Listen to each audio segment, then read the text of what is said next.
Hello and welcome to another exciting episode of Token Podcast. I'm your host and sometimes referee, the friendly neighborhood, Zach Stat Pearson. And today, I'm joined by he whose hair is higher than Snoop, a one, Mugen Lord. Mugen Lord, why don't you tell them where they can find you and what you're about?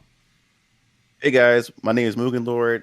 You can find me on youtube.com/Mugen Lord, or you can contact me on Twitter, or I guess you say X or whatever, /Mugen Lord as well. I'm pretty much a content creator that, in my name, Mugen, I used to work on like Mugen tutorials. I used to make my own Mugen, mini series, and I had my own show called Mugen TV where I pretty much just review or introduce people into Mugen content and Mugen developers out there that create characters and have whatever projects they have in the works. And then eventually I end up branching out and just became a variety gaming channel where I just talk about games that I like to play and everything. But ever since things as far as gaming and entertainment has been concerned around, a little bit after, I guess you say 2014, there's been a cultural shift that pretty much tainted my favorite form of entertainment. So I pretty much started, creating like I guess you would say talk about cultural or social issues that happens or that's changing the gaming industry. So I became more of a cultural war type of YouTube channel /gaming variety channel as well. And I guess you say the rest has been history. I'm also a 3D hentai animator. I have my own 3D hentai little business thing going on as well. And I also started my own comic book company called Venus Orion Comics. I got an LLC. And I'm planning on launching my first comic next year. So hopefully all that will work out. So yeah. Okay. Uh, well, that being said, if you ever want to turn those comics into an audio drama or something, feel free to let me know. I still do have access to $1 million recording facility, and I could definitely, get you some actors and talent. Oh wow. Awesome. Yeah, Sweet. I'll give you the website to it, but don't say it Hmm. out loud because I don't want people like hounding my homies, Yeah. because my friends actually work here. Gotcha. But yeah, if you ever want us to wrap something up for you, let us know, and we are 24/7, 365 as well. Oh wow.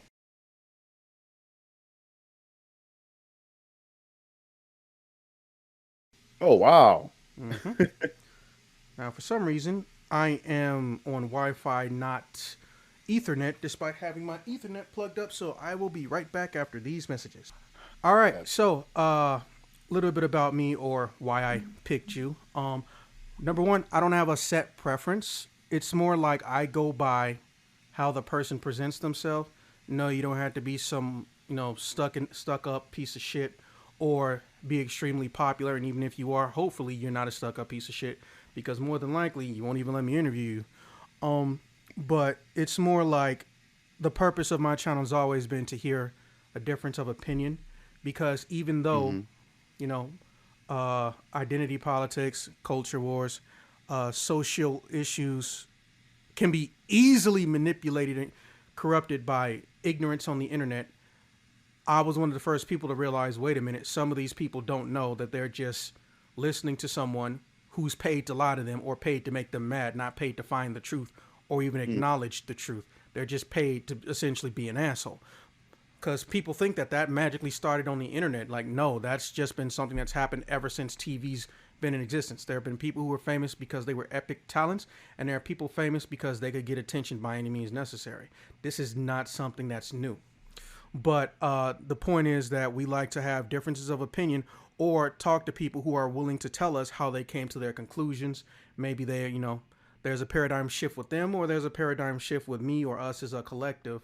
But for the most part, this is solo, but I am in the group. So if you ever want to join the podcast crew later on at some point, just say the word. Again, it's just 2 button clicks. And if you have Hmm. ideas or co-op ideas where you want to borrow some of my people, they don't mind it. They're all there because they want to just be entertaining or they just want to learn some new stuff. I have a very big Oh. crew, but I also have a very, very unique group mentality. I'll let you guys come up with anything you want to, whether you need me in it or not. But if I'm gonna edit it, somebody better be passing me at least a 20 or a 30. Um, Hmm.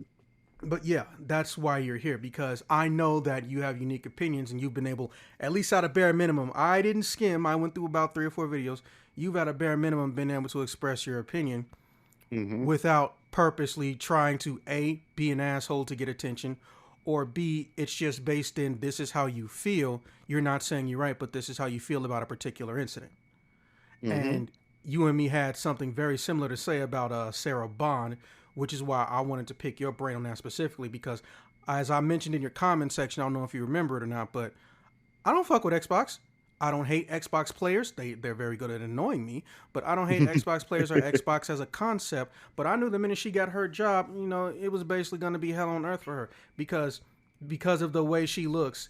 Ignorant people are going to decide she's just bad at her job based on nothing in logic. And if you look at her work history, she only went up by one position. So if she already got that position because she earned it, why is there a problem when someone retires like in a normal company and everyone else gets shifted up? We did that in the military too. Mm-hmm. So we'll cross that bridge when we get there. But for the audience, that's enough on intro. Let me get into the topics for y'all. Topic one may fall into the category of question that never has an exact answer, but if I can find it, I'll die happy. Is there an effective way to convince game companies that characters that have only appeared in one genre or game can do well when put in another format? For example, we all pretty much know Nintendo is allergic to making a new F-Zero game. But everyone else loves Captain Falcon, even if you don't play him in Super Smash Bros. So why not hypothetically make a new game that features those characters set in their world instead of letting them rot in a vault? Second question. What should happen with the good stories if the original creator cannot continue/finish them, whether they're dead or lack interest when they are adapted in other formats of media? And the final question, well, we all knew what this was going to be. It's been very common for both Korean and Japanese authors who It's been very common for both Korean and Japanese authors who suffer a serious injury despite having a team that knows what's supposed to happen with the story, possibly all the way up to the conclusion, to not take over or finish their work when they are medically unable to or they have died, barring the rare exception of Guts or Berserk, if you will. But should that remain a rarity? Now, let's see. Third, do you think there is anything Sarah Bond can do that will actually win over the ignorant masses who play Xbox games, or should she just entirely forsake them and focus on building an audience based on the quality of the work that she is going to create versus the old? Now, before we get into any of these topics, do you have any questions about the ones that have already been stated? Oh no, no. Let's do this. Happy to hear it. I'm just gonna fix some typos. But yeah, first and foremost, I always let the guests go first. Can you please unload on me how you feel about topic one? As far as what developers should do, especially with the characters or the franchises that people would Yeah, love they're to still see. popular. Like, Yeah. I don't know if you remember this, but well, we may remember this, but Betty Boop is more Mhm. famous than the business that made her, and she outlived it, and now she's even getting a Broadway play because the character was still usable and had stories and an audience and a following to the point where people wanted to still make more stuff about her, you know. Mm-hmm. So that was the main reason that question even came up for me, and then I remembered the story about the F-Zero that never was. Oh yeah, yeah, yeah. Yeah, I And saw the I whole want to. documentary.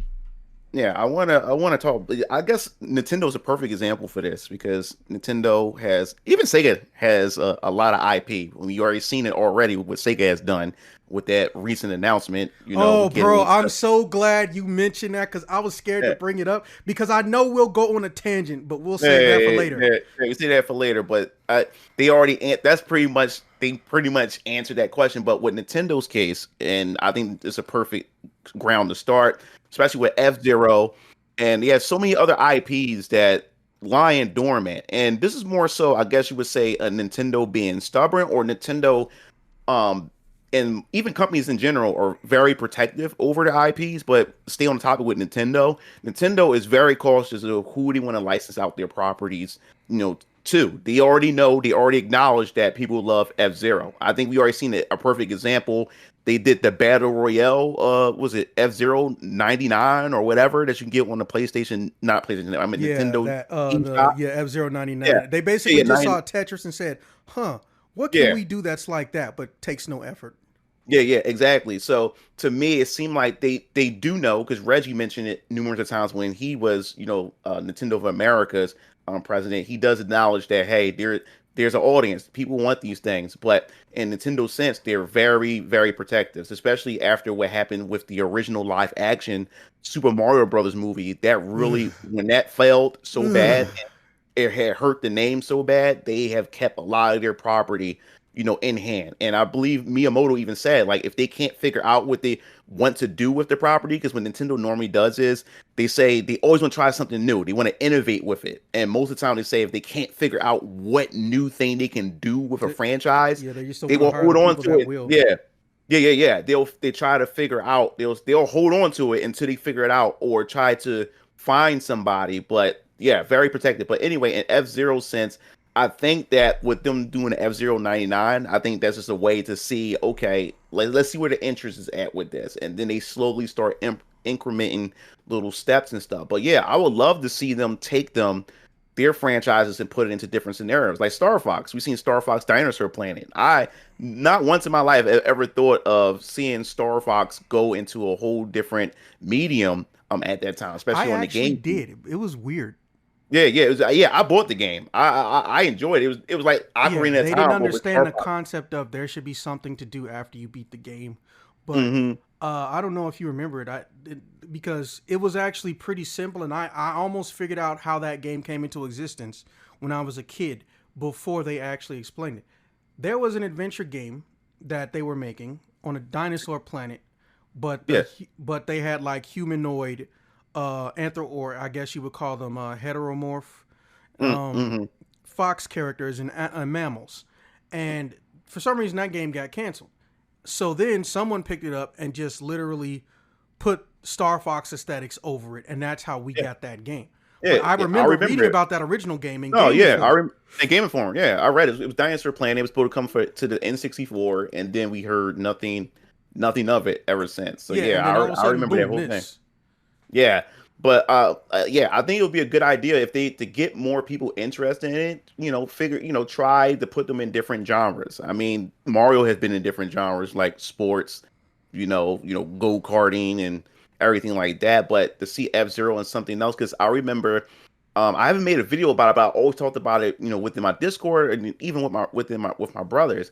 I always said that with F Zero, and even at the time where we wasn't really getting Metroid games, I was saying Metroid or will be pretty cool, or even F Zero will be pretty cool, like on a Mass Effect where you go to different planets, talk to different races and species, and you can go to your shop, set up your car, and race on different planets and stuff. And even with Metroid, I was thinking like a Mass Effect type of game they could do to pretty much branch out into that, to a different audience. And then, that'd be a perfect way to bring people into other, aspects of the Metroid franchise or even the F-Zero franchise and stuff like that.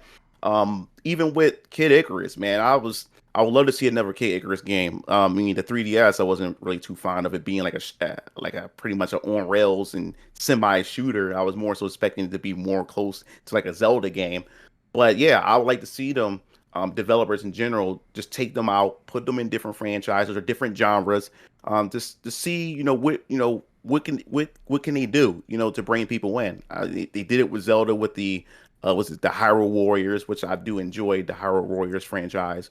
Um, and people, because some people may not like Zelda games, but they like to play those Musou games. It's like Dynasty Warriors, and that's the way to induct people in them because it worked with the Dragon Quest. I never played any of the Dragon Quest games. I know of them. I know people who play the Dragon Quest games, but I was really never into the Dragon Quest games at all. But when they did their little, you know, uh, Dragon Quest Heroes, especially Dragon Quest Heroes 2, I ended up buying that game. And I liked every last bit of it because there's a bit of role playing in it, and it had a bit of that Dynasty Warriors, hybrid, connection. And just because I end up playing that and end up liking it, I was like, hell with that. I want to see what Dragon Quest is about, and end up buying Dragon Quest 11 for the Nintendo Switch. So yeah, I think that'll be pretty cool, man. Like if developers should give it a try. And I mean, they already did it with Namco Bandai. They teamed up before, and plus they made a new studio together, Nintendo and Bandai Namco.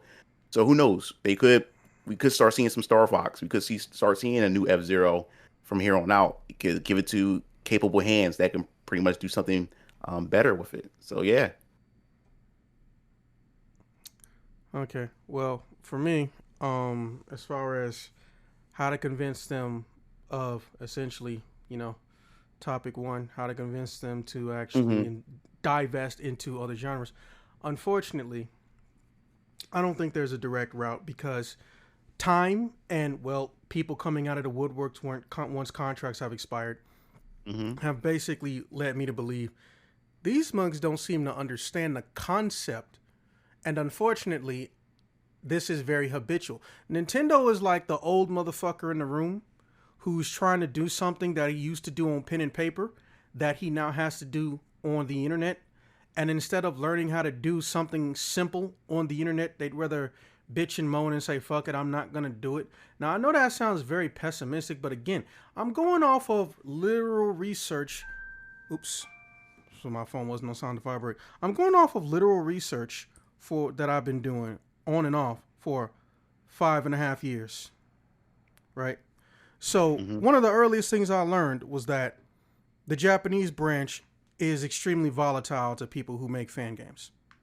Now, despite what the American branch says and does, we all know, or at least the adults in the room know, that I don't care how, supportive of the concept of people can get married who aren't the same sex is in any way, in shape, and form. That is never carried over to the Japanese departments and the Japanese branches or any departments or branches who don't openly state the same. Because I can tell you right now, almost every company that has a Russian division, and whether it's from America or it's from Korea or Australia, they do not have any form of respect, and they could even terminate, or if they wanted to, someone for being any faction of LGBT plus whoever comes after the T. There's a lot of letters in that situation. I just say plus because I don't know them all. Not even gonna pretend that I do. But that's just how they are. They are very, very fucking stubborn.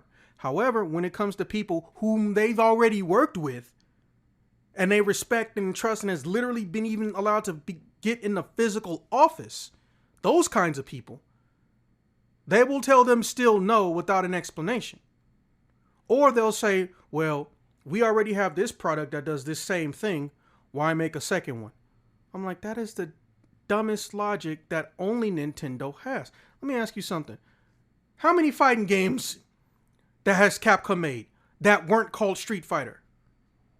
But Nintendo has that exact same library of characters that can be malleable like that. And they'll just think, well, we already have one. Why make a second? That's not even good reasoning because, first off, you already have Zelda in 3D. Why still make 2D Zelda games? Why make handheld Zelda games when you can just make a brand new one in 3D? Why are you making more than one Zelda game at a time? Like, they don't even understand how ignorant their own logic is until it blows up in their face. And I hate to say it, they're not going to learn this lesson until they get burned. That's why the Switch is so insanely good.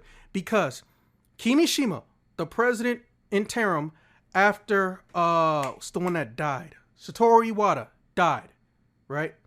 He Hmm. said before he even died and before he had a terrible condition, hey, this is a bad idea. We are not adapting to the needs of the modern gamer. We are not putting in things that make our games worthy of the title, the best games in the world, etc., etc. We're not conforming to modernity. Yes, that's a paraphrase. But he was right. Excuse me. But he was right. And the Wii U was hot booty garbage. Let's be honest. Hmm. It had good games, but that's not the problem. It's when people don't even know what your system looked like, so they thought it was a tablet screen. It's when people see your advertisement and your marketing for your games, and almost none of them aren't something that a die-hard, hardcore person wasn't already gonna get, like a Mario or a Yoshi game or a Kirby game, waiting on Zelda for the umpteenth billionth time. There was nothing there. Oh, we got Yeah. Bayonetta. That was it though. Yeah, it all boils down to what I'm starting to realize, especially with today's They don't want to era listen. with game companies and stuff. It all boils down to money. What's going to make them money? And you brought up a perfect example, Capcom. Yeah, Capcom had a lot of fighting games, but today Capcom don't have a lot of fighting games. All they have is Street Fighter. All the other games that we've seen back in the day, Darkstalkers, Rival Schools, Saturday Night Slam Masters, all Damn, those, deep they're cut. all yeah, all those fighting games that I grew up and loved, we do not see them no more. Is because why? Those games did not make them the money that Street Fighter made them. And as long as they ain't gonna make them that money, they won't. They will shelf them, and that's what these like, especially what Nintendo is doing. F Zero don't make them money, no matter how many people scream, cry that they want F Zero. They look at the math and say, And then you're I talking don't about know. they never fucking marketed. Like F-Zero in its entirety has only ever had 2 commercials. They had one Hmm. commercial for the Super Nintendo version, and they had one commercial for the GameCube game. And that was where they left it. They got good reviews. They just didn't want to do it because, unfortunately, that game came out around the same time as what was considered at the time to be the greatest Mario Kart, not Mario Kart, yeah, Mario Kart game ever, Mario Kart Double Hmm. Dash. So they're not even, it's not like the shit wasn't even profitable. Their issue was it didn't make enough money, or why don't we just take these good ideas and put them over here in something that already exists and then slap a Mario Hmm. on it, or slap a Donkey Kong or a Kirby or a Zelda on it. I'm sorry, no, a Link on it. And I'm just like, that's not how you fucking build franchises. Yeah, All you did was make entirely different game genres that characters who didn't need to be there represent, yeah. and then you get mad when people want to do shit with the characters you don't give a fuck about. First and foremost, even if you don't trust your fans, if there's a whole nother developer who will tell you, I will do this shit for you, literally, I will do this for you, Hmm. at least give them a small budget and say, okay, you're going to make something small. You could start off small and build something up that makes a tremendous amount of money. And that's one of the worst things about a lot of these Japanese companies. They're not going based off of necessarily the CEO thinks it won't make money. They're going off of, oh, who's been here the longest or who do I like? Let me have this guy be in charge of R&D or be in charge of what games are greenlit and not greenlit. And then if they have a personal vendetta against somebody, or if they don't like a game in particular, they will fucking stop it. The main reason we didn't get a new Darkstalkers wasn't even because of money. It was because literally Keiji Inafune was cock blocking the people that wanted to make it. And I mean that in a literal sense. People forget Keiji Inafune was not just guy who made Mega Man. He got promoted over time when they had a mass exit Hmm. of employees that left Capcom. Right? He was one of Hmm. the last truly big people or big names to leave Capcom. Barely has done anything credible since then. Man is Hmm. basically, if he was a human being who was born in America, he would be some hardcore conservative saying painfully stupid shit, stuck in his ways, but he can't make anything new to save his life. Or let me phrase that, something that's not 2D to save his life. Um, he literally would tell people, go talk to the guy who used to make Street Fighter games. He was always running around with that Blanca doll. Go talk to that guy and tell him that you want a new one. Here's the problem. Keiji Inafune is his boss. He got put in charge of development, meaning he's Hmm. the person who can get something greenlit or not. And then when he left, he started snitching on Capcom. Almost every game that he wanted to get made, he had to almost trick them into making. One of them being Lost Planet. He basically told them, well, we spent too much on developing the prototype, $400,000 or something. We might as well turn this into a full game if we want to break it even. Otherwise, it's a $400,000 loss. You literally just admitted you manipulated your own boss into creating something by burning up his money. First and foremost, I would sue you for that. Hmm. But if this is the guy who they put in charge of one of their development bureaus, mind you, he was probably going to get let go anyway, or unassigned, as they say, because almost everything that you saw that sucked or didn't look like a regular Capcom game, he was basically responsible for that shit. And I mean that in a literal sense. DMC, yeah, that was his call. That wasn't something Hmm. that Itsuno decided. That was literally him telling Itsuno, "Oh, make a new one, but don't make it like the old ones." Hmm. It was weird. Same with Dead Rising. Mind you, he the one who created it. The man barely even showed up at Capcom Canada to do Dead Rising 3, and they overworked their team. Like, these companies don't understand until they get burned, but this is a weird one because Nintendo has a situation where they almost can't get burned. If they have a character or franchise that shows up in another character or franchise, or they slap a paint of Mario or Zelda aesthetics over something that everyone else wanted with some other characters, They've told themselves it made money because they were there, not because people wanted this type of game from them. So they've basically put themselves in a loop where there's never a situation where these old franchises and genres get to come out and be out and make money, because their answer is, oh, well, these are some cool ideas, but since you signed this contract, I can take these ideas now and I'm going to put a fresh coat of paint of them and I'm going to put them in Mario Kart. I'm going to put them in Splatoon, et cetera, et cetera. And I just keep thinking to myself, as like, man, they're generally trapped. Mm. Now the only way that this shit happens is if we do a situation like Bomb Rush Cyberpunk. We don't care what you're going to do. We don't trust you with your own genres and your own game franchises. We're going to make something that is literally trying to be exactly what you used to be. Now, you either gonna realize that, oh shit, they wanted this so much, they'll make it they damn self, we better get on it, or you're just going to lose out. And so far, as we've learned, they're basically like, well, I guess we're gonna do it. That's a messed up way to go about things. Oh, we want more remakes of Resident Evil, not just the original one. Oh, let's cancel the one that was already being made and have those same people work on our team. Oh, shit. Damn. People really, really like Jet Set Radio. How old was that damn game? Well, let's not do shit with it. 4 different groups and organizations have come up to Sega, and tried to get a Jet Set Radio 3 made. 3 different times, Streets of Rage 4 was made, proposed to Sega. And they said no, and they don't give a fucking reason. That's the worst part. This ain't a job interview. You can tell us why you don't want to do it, right? Mm-hmm. I don't know if you remember this really old game for the PlayStation called Fighting Force. Do you? I got that. I got that on PS1. Yeah. That was supposed to be Streets of Rage 3. Yep. 4. Yep, I remember. Yeah, literally that was supposed to be Streets of Rage 4, but Sega pulled out. And that's how it is. Someone has to embarrass Nintendo, someone has to embarrass Sega, someone has to embarrass Capcom enough to say, look, I'm going to make this thing that you keep saying that you don't want to do, or you will not acknowledge that people want. And then after they realize, shit, they're getting attention and we can't sue them into oblivion. Well, you can, but you have to find them first. We're going to go make this thing now. That's the only way I think to do it. But, enough said about that level of unfortunate pain, the better. All right, moving on to the second question.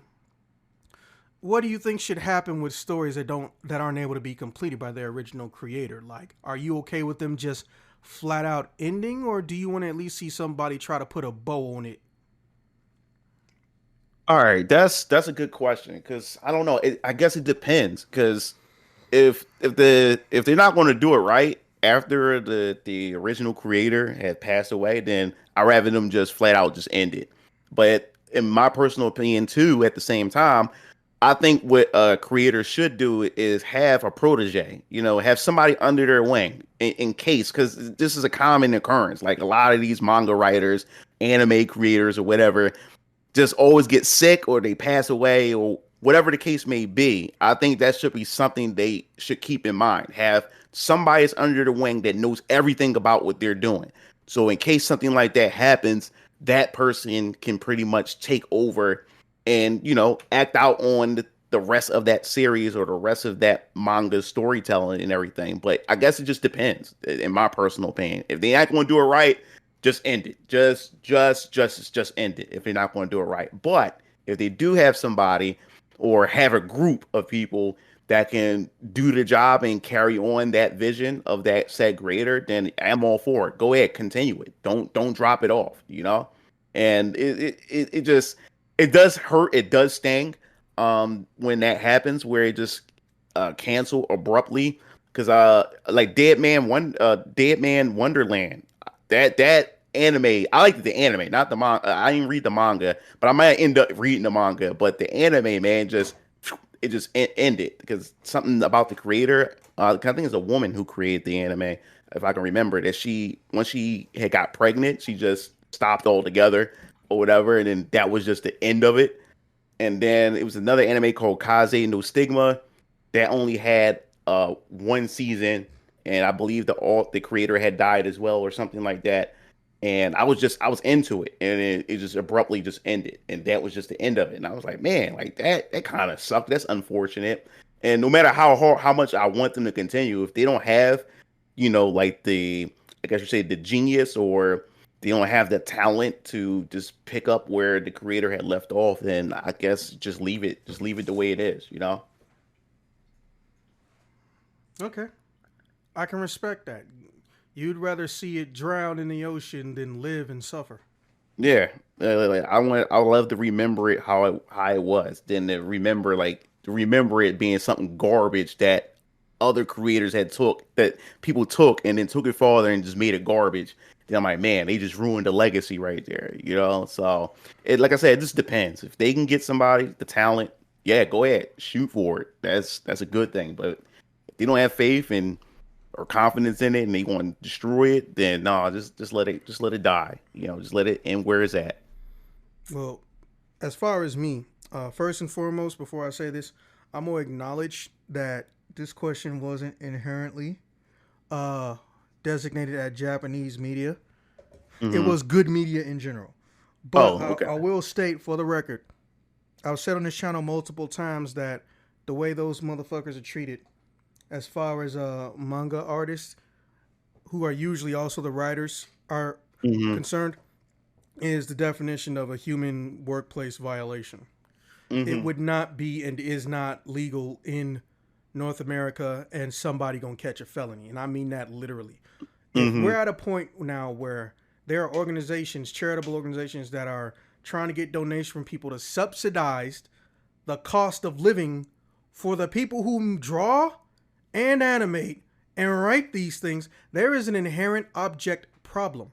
But it's not. But it's also worse when half these bastards still take these deals. Mm. Now, I'm gonna toss out a name that everyone loves, but I knew not to invest in because I knew how the artist was being treated and how fucked up their life was. Hunter x Hunter. That dude has an entire team of people. He can hire artists who can mimic or get close to emulating his art style. Let's be honest, it ain't exactly exotic. Hmm. But for some reason, he worked himself to the bone. And I apologize for people who think I'm making that pun intentionally. This man has a spinal problem now because of how he was working in deadlines that were completely unrealistic. These were not self inflicted injuries. He didn't say, no, I have to purposely spend 30 hours doing a half of a page when my deadline is coming up in 3 or 4 days. No, no, no, no, no, no. He had realistic issues from the start. Also, editor in chiefs can come in and make you do whatever the fuck they want to at the last minute. Fun fact, that's how we got Android 17 and 18. Yeah, Dragon Ball. Yep. Yeah, Hmm. oh, you already know about it. So, yeah, there you go. Yeah. So, Hmm. fucking, I don't like that these companies are allowed to get away with this shit. Don't get me wrong, some of these people are mentally disturbed and they just happen to get lucky, and some of them are just completely okay and they're a little bit too comfortable, in my opinion, with sexualizing minors on the regular. Because despite what, well, people like to pretend and bullshit, it took a long time, 1999, but Japan did finally get sexual assault for minors on the book. And some of these people, they just get off scot free with anything they do or they've done, or they know that their company is doing abusive things to them, and then they fucking still let it happen. I've never heard in my life a show getting a remake when the show didn't even finish. Hunter x Hunter is possibly literally the only show in the entire history of mankind to literally get a remake when it's incomplete. Mm. That's fucking weird.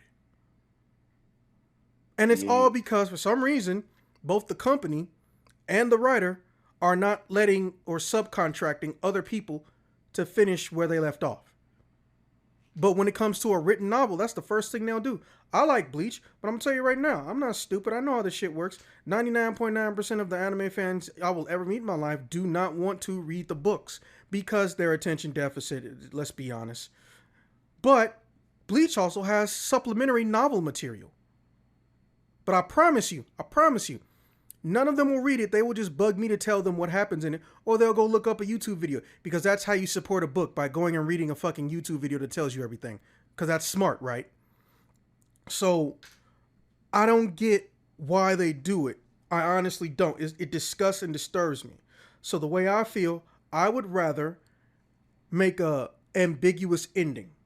Like you acknowledge that the journey is not complete, but you Hmm. wrap it up for the time being. Because maybe the child will come along and they have things and they know things, which would happen with J.R. Tolkien or the guy who made the Lord of the Rings. He didn't Yeah. finish everything. In fact, one of the most notable things about the series is that there are technically vampires in the Lord of the Rings world, Middle Mm. Earth. But guess what? They only get mentioned on like one page in one book. Then his son picked up on it, started writing some stuff. Same with Dune. Dune was not finished. The writer died too, but his son picked up on stuff. You know?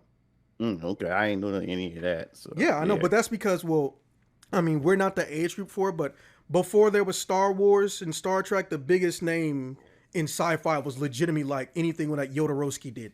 It was Dune. Mm. Um, so a lot of the older folks know Dune was like a long time coming, because there were so many people that said it's almost impossible to make a good movie out of Dune, or it's impossible to adapt the entirety of Dune to any form of film or series. Right. And many people have tried. There's been like 4 different Dunes. We just didn't know about it because it was so woven into sci-fi. It didn't hit pop culture until recently.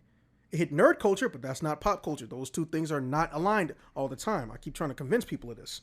So Hmm.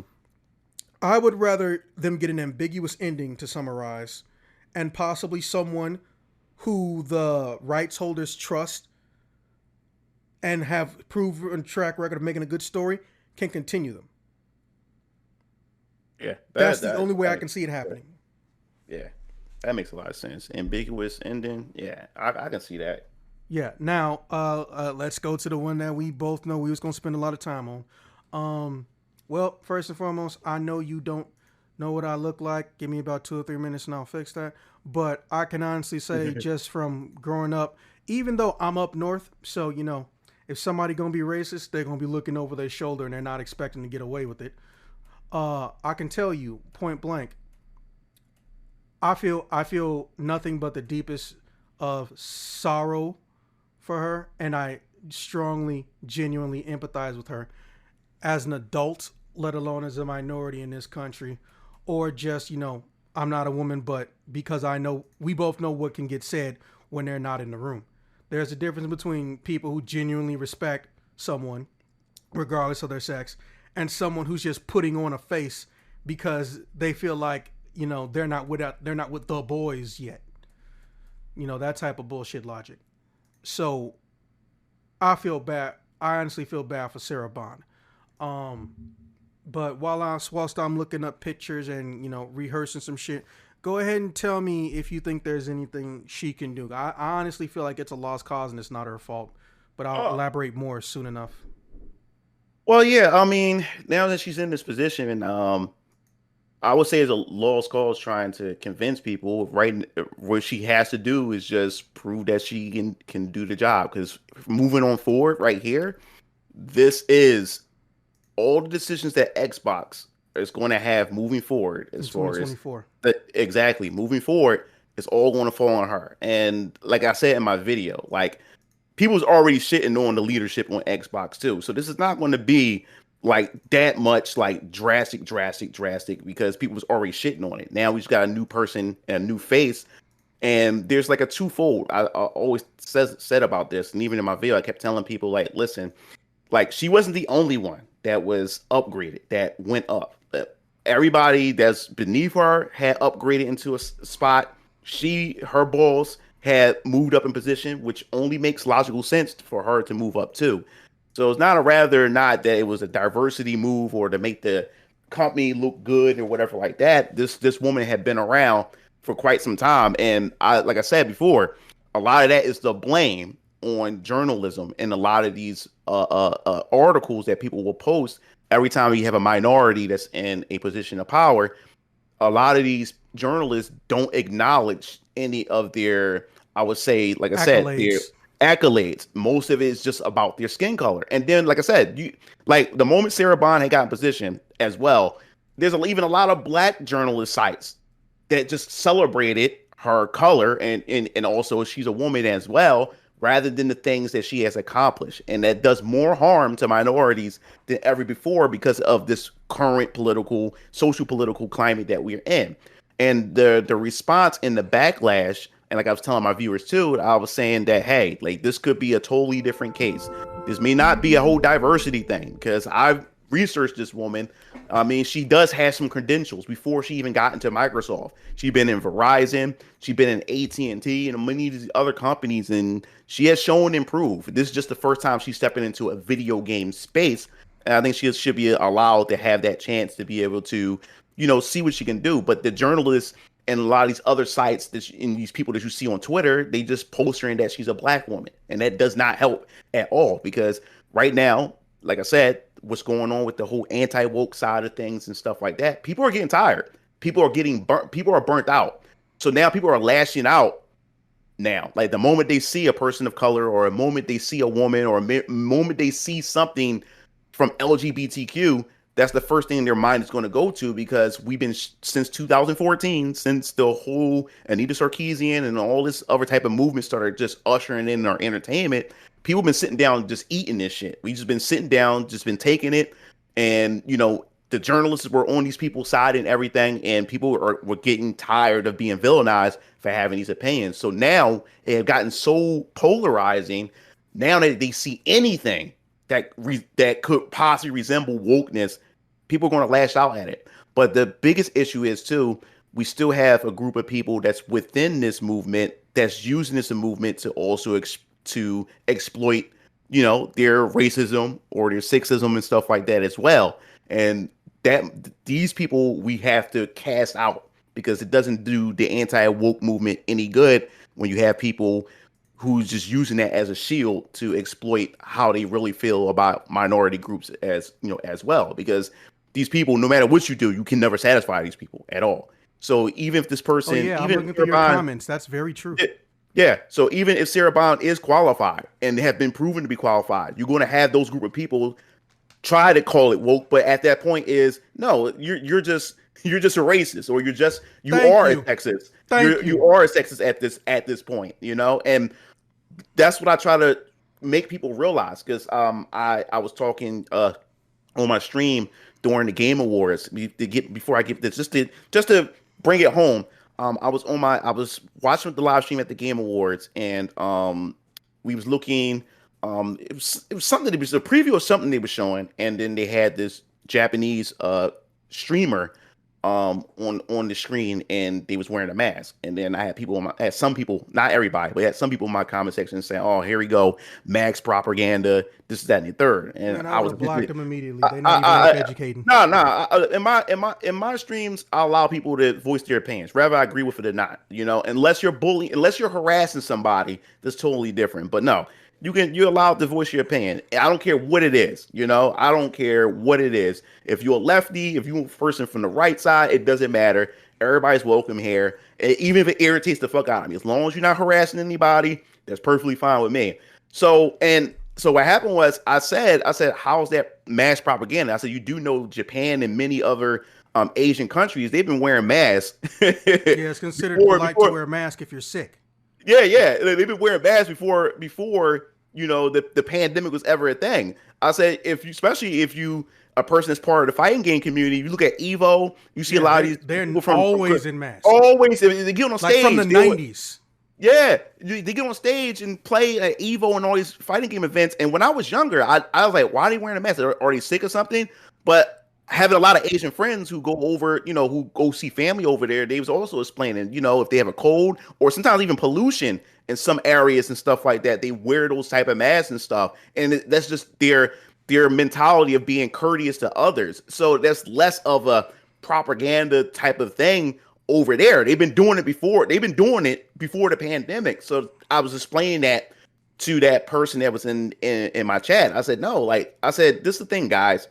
You can't get so wrapped up in this. I understand some of you guys are tired. You're frustrated about a lot of things that's been happening in our media, things going woke and stuff, but you can't allow this anti-woke shit consume you as well, because then you're no better than that other side as well. You know what I'm saying? Like, you have to look at everything objectively, and that's what I do. So with the Sarah Bond situation, I looked at it objectively. I try to get people to understand, say, yo, let's look at the information that's here. She wasn't the only one that was upgraded to president of Xbox because she had a person that she had to answer to that was above her. He was the president, but he moved up a rank. So you need somebody to fill in that spot. Who's the next person to fill in that spot? Her. She's the Basic next common person in line. business sense. It's a common business sense. So I said, guys, you have to look at this objectively. Sometimes set the political stuff aside for a second. Set it aside and look at it objectively. So she's been here. She's been in Microsoft since 2017 or 2018. She's been here for some time. So it's only right that she's going to move up. And then the spot that she was in, a white male got that spot now. He's in her spot. And she just moved up. Everybody moved up. So it wasn't like they just picked her out of the crowd and nobody else upgraded. Everybody within the company have upgraded. So I say you can't allow that to blind you. You can't allow that to consume you and just jump to those conclusions. And like I said, I try to do my best to try to get as much research as possible before I go out and put that news, because I try to be as objective as possible. Like, yeah, no pun intended. We're the minority in that situation. No pun intended. When we go and research people or we research topics, other people ain't doing that. They're going off of knee-jerk reactions, and they're going off of stereotypes or unknown racism, which is a new thing that apparently a lot of people don't know about, which I keep telling ignorant people. You can be manipulated into being racist even if you A, think you're not racist, or B, are not racist. Just because you're not racist doesn't mean there isn't someone who wants to recruit you. Recruitment is a legitimate thing. And then they'll say, nah, you bullshit. And I was like, oh, you're going to tell the person who deals with racism actually in real life that I'm bullshit? Okay, well then here's the proof. Half of them will understand, oh shit, I'm sorry. It's like, yeah, okay, I get it. Just because, I have my mindset and what I've experienced doesn't mean I don't know when I can't preemptively see shit coming. But also, I still gave you proof. Half of them will actually accept it. The other half don't care. They just don't want to feel right. That's where I have a fucking problem. When people willfully choose to be ignorant. But sorry for interrupting. Continue. Oh yeah. So and even with the whole Baldur's Gate thing, I had this one video that blew up when they first introduced the whole bear sex. You can have sex with a bear. Yeah, my Baldur's Gate video is still blocked. Yeah. And I made a video. I was like, yo, man, like this is what I'm talking about. This stuff is okay, but you can't have a voluptuous, beautiful woman and without everybody being called incels and all this other type of stuff. But anyway, Asmund Gold had covered my video. That's what blew my channel up even farther, because he's seen the video and he totally agreed with what I said. But when we talked about in the Game Awards and stuff like that, and there were some people in my chat, that was talking about how Baldur's Gate, shouldn't have got the game award, the game of the year. I or whatever I didn't play like it, that. but as far as I'm concerned, they earned it. But Yeah. people feel how they feel. Check this out. So people was talking about like, we know why they got it, because of the degeneracy. You haven't, able to have sex with bears and fuck? all that type of stuff. I said, That's guys, not why they got that. They actually said that. Yeah. You had some Oh my people in my God. chat. Some, not everybody. You had some, and I said, guys, we have to. I said, yo, let's tone it back a bit. I said, let's look at it from the merits of the game itself. Let's just push the political stuff out. Just kick that to the side for a second. Yeah, I disagree. I don't like that whole aspect, but let's look at it objectively as a game. Base the game on its merits. When it comes to Baldur's Gate 3, no one can deny that it is a great game. And despite how I feel about certain aspects, I'm going to eventually play the game. I have too many games, backlogs of games, but eventually I'm going to play that game. But I told these viewers that you have to look at it objectively. Baldur's Gate 3 is a great game. It's a great game. Everybody talks about it. You can literally do almost anything in the game. You can literally do almost anything. Storytelling, exploration, the many different choices and options that you have, people loved it. So if you base it just on those merits alone, yes, it rightfully so deserved to get the game of the year out of all the games that was actually presented, to as the nomination for game of the year. So like I said before, you have to not get consumed by this shit. But like I said, there's just some people within this crowd who legitimately is racist and stuff and will use this movement to pretty much exploit how they really they don't want to learn. They want to hate. Yeah, so I try to tell people we have to get rid of these people or call these people out, because like I said, I'm being consistent. I'm being consistent as far as how I feel. Like I said mentioned before, like even with Daily Wire, Yeah. they got their own TV shows and movies and Yeah, and stuff like they that. are And legitimately bad. Even if yeah, I didn't, yeah, even if I gave a shit about the right wing, they would still be bad movies. They're actually yeah, genuinely right. terrible. And as I said in my tweet, I said they one of the movie they did about making fun of the whole men going in as women and to play sports and stuff. I said, yo, like I believe that biological women should play, should have should trans women have no place to be in a sports with biological women. That's what I believe. But with that being said, if you look at South Park did a real good job of making fun of a lot of the wokeness, in it. And he's able to execute it. It's not a political show, no, it's not it's a comedy show, but it's not a political show Let me masked as try to comedy. let me try to interpret what you're saying. What you're saying is that South Park was able to actually make fun and jokes about it without it being interpreted as inherently malicious. Yeah, exactly. Yeah, exactly. It's pretty much with the Daily Wires movie. It's one. Malicious. Yeah, it's preachy, and all you're doing the same thing that the woke side is doing. But you're doing it on your side. You're not offering an alternative. You're just like, hey, we doing this to get back at the wokies. It's the same thing with the wokies do. Like, yo, we getting back at the right. But you're not producing. Your whole goal was that we just want well crafted stories and we want entertainment that everybody can enjoy. But then you turn around and make entertainment that only your side will enjoy, or that's Daily Wire's problem you're was only catering to your base. You're not that's trying to make exactly it. That's exactly the biggest you problem only with Daily Wire. They don't seem to understand that their political opinions do not translate to good entertainment outside of political bullshitting. So the minute yeah. they have to use their logic in a movie, in a radio show, in a book, in a novel, it falls apart. Not because no one wants to hear their bullshit. 90% of people don't. The problem is that you didn't make a good product in the first damn place because your main goal was just to be an asshole. And I said that's the problem. I said, look, what you're doing is you're only preaching to the choir. You're preaching to people who already Exactly. agree. You're Echo preaching to chamber. with people who already agree with you. Echo chamber. It's an echo chamber, and I was like, yo, this when I seen the trial, I said, yo, like, yeah, I agree with some of with the things that's in here, but it's not funny. I want to laugh. I still want a funny. I still want a great story, but all it is just political. Is just political on the other side, Max as calling it comedy when it's really not comedy. You're just pretty much preaching to us. You're pretty much doing the same thing that you claim the other side is doing.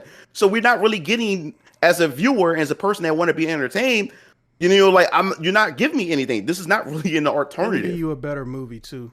Old school too. Shallow Hal. Just gonna throw Yeah, I that know. out there. I know Shallow How. They had And the best representation, at least at the time, of a trans person in a movie. Like, and it was only like 2 minute sequence, and it was still like one of, if not the best part of the movie.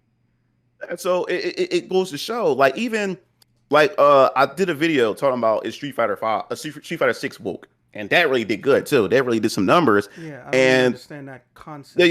yeah, yeah. Well, people, because Well, because yeah, the first what was game, it? Top Hat Game. That is the yeah, weirdest shit ever. I don't know. I think he started that. So I don't know if you heard of Top Hat Gaming, but I don't hate the guy, but I'm starting to like disrespect him to the point of I don't think I'm gonna subscribe to this man for be subscribed to too much longer. He started that shit, or he's one of the first people to amplify that shit unnecessarily. Like somebody decided that because some character got changed or they're ambiguous, one of the narrator characters, oh, is this game being woke? Especially look at their color scheme. Ooh, is it woke? Do you have a problem with woke? Let us know in the comments. I'm like, bro, it's a fucking fighting game. Woke does not apply to a fighting game. And if a fighting game was woke, don't nobody care if it's a fucking good ass game. All you're doing is stirring up a base of ignorance who want to hate for the sake of hating, and you want to profit from it. Like, this is the cycle I've been telling people they need to watch out for. Dumbasses will try to make something political, or they will try to make something fit into a political category when its job was just to entertain, and it was not trying to be political entertainment. And then dumbasses will believe it, amplify the noise, and then suddenly the vocal minority becomes the 100% perception, and then we end up back where we started with assholes trying to call out assholes. Except now you put Street Fighter 6 in them. It's a fucking fighting game inherently cannot be fucking political. So if someone thinks a fighting game is political, it's because somebody manipulated a bunch of idiots into believing it. But no one wants to fucking believe me. Yeah, well, like I said before, yeah, like so in Street Fighter 6, my argument was I was asking the viewers, was it woke or not? Now I had to point out the suspects, so it would make people think something is woke, because I was like, okay, we'll go through the first thing. The first thing was that what they have done to with Chun-Li and Cammy. It was people arguing that they pretty much censored Chun-Li and Cammy by making them fully Because you clothed. can't get their same old outfits for DLC. Yeah. Now this is what I said. I said, all right. I said, guys. I was like, look, check this out. Now let's just dial it back for a minute. Think about it for a second. Not only that you're able to get the classic outfits, not only are you able to get that, but also for the fact is that Cammy was able to get her classic outfit back. It also pissed off the woke journalists who said, "Oh, sexism is back. Why did Capcom bring back the bodysuit and objectify Cammy once again?" It pissed them off or whatever like that. So one, it pissed them off for bringing it back. So it can't be woke for them covering up when that is actually an option to have Cammy's classic there. So you didn't remove it. You still have that option. And then, like I said, I made a perfect example of how there's some people who don't know shit about the franchise or the series, and they just come in and call it woke and don't even know the history of it. Exactly. Because this one guy came in and talked about Chun-Li. You know, like they covered up her legs and yada yada yada. And I was like, dude, I mean, if you're a fan of Street Fighter, then you would know that Chun-Li always had a main outfit where she has a full-on tracksuit, and that was in Street Fighter Alpha. And in fact, that was my favorite suit. Not because she was covered up, but that suit actually showed the definition of her feminine form. Very athletic. You phrased that very, very elegantly. I give you props for that. You avoided saying exactly what everyone was thinking.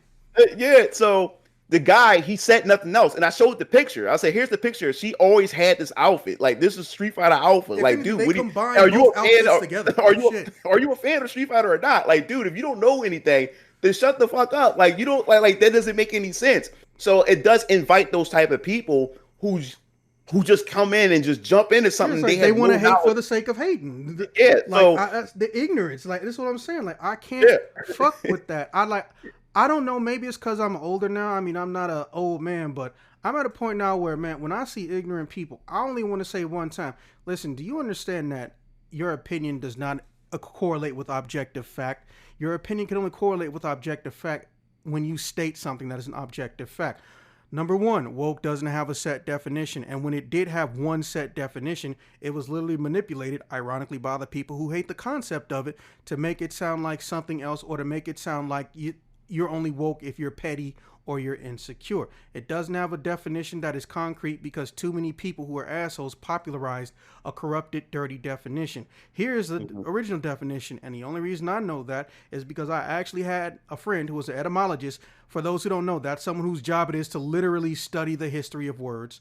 Go and try to look into this shit, only to find out that there wasn't actually a fucking definition in the short amount of time, and I'm talking less than 2 years, that there was a definition. It was literally just the acknowledgement and recognition that you are witnessing or you are indirectly aiding and supporting something that is corrupt, whether it's the government or a block of fucking cheese. And then literally 2 years later, it became, you're woke if you're insecure, or you complain about something that I used to like. Like, you motherfuckers are just going to end up fighting each other over something that y'all don't even have a definition for. And I was right.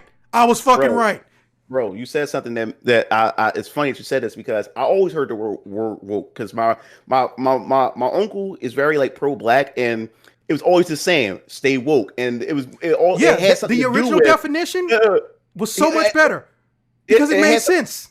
It had something to do, and mostly it was always pointing towards the government. Like while something was going on, my uncle would say, "Yo, like when the news was reporting this, the government just passed this bill to do this, that, the other. Stay woke." You know what I'm saying? Like it's recognition.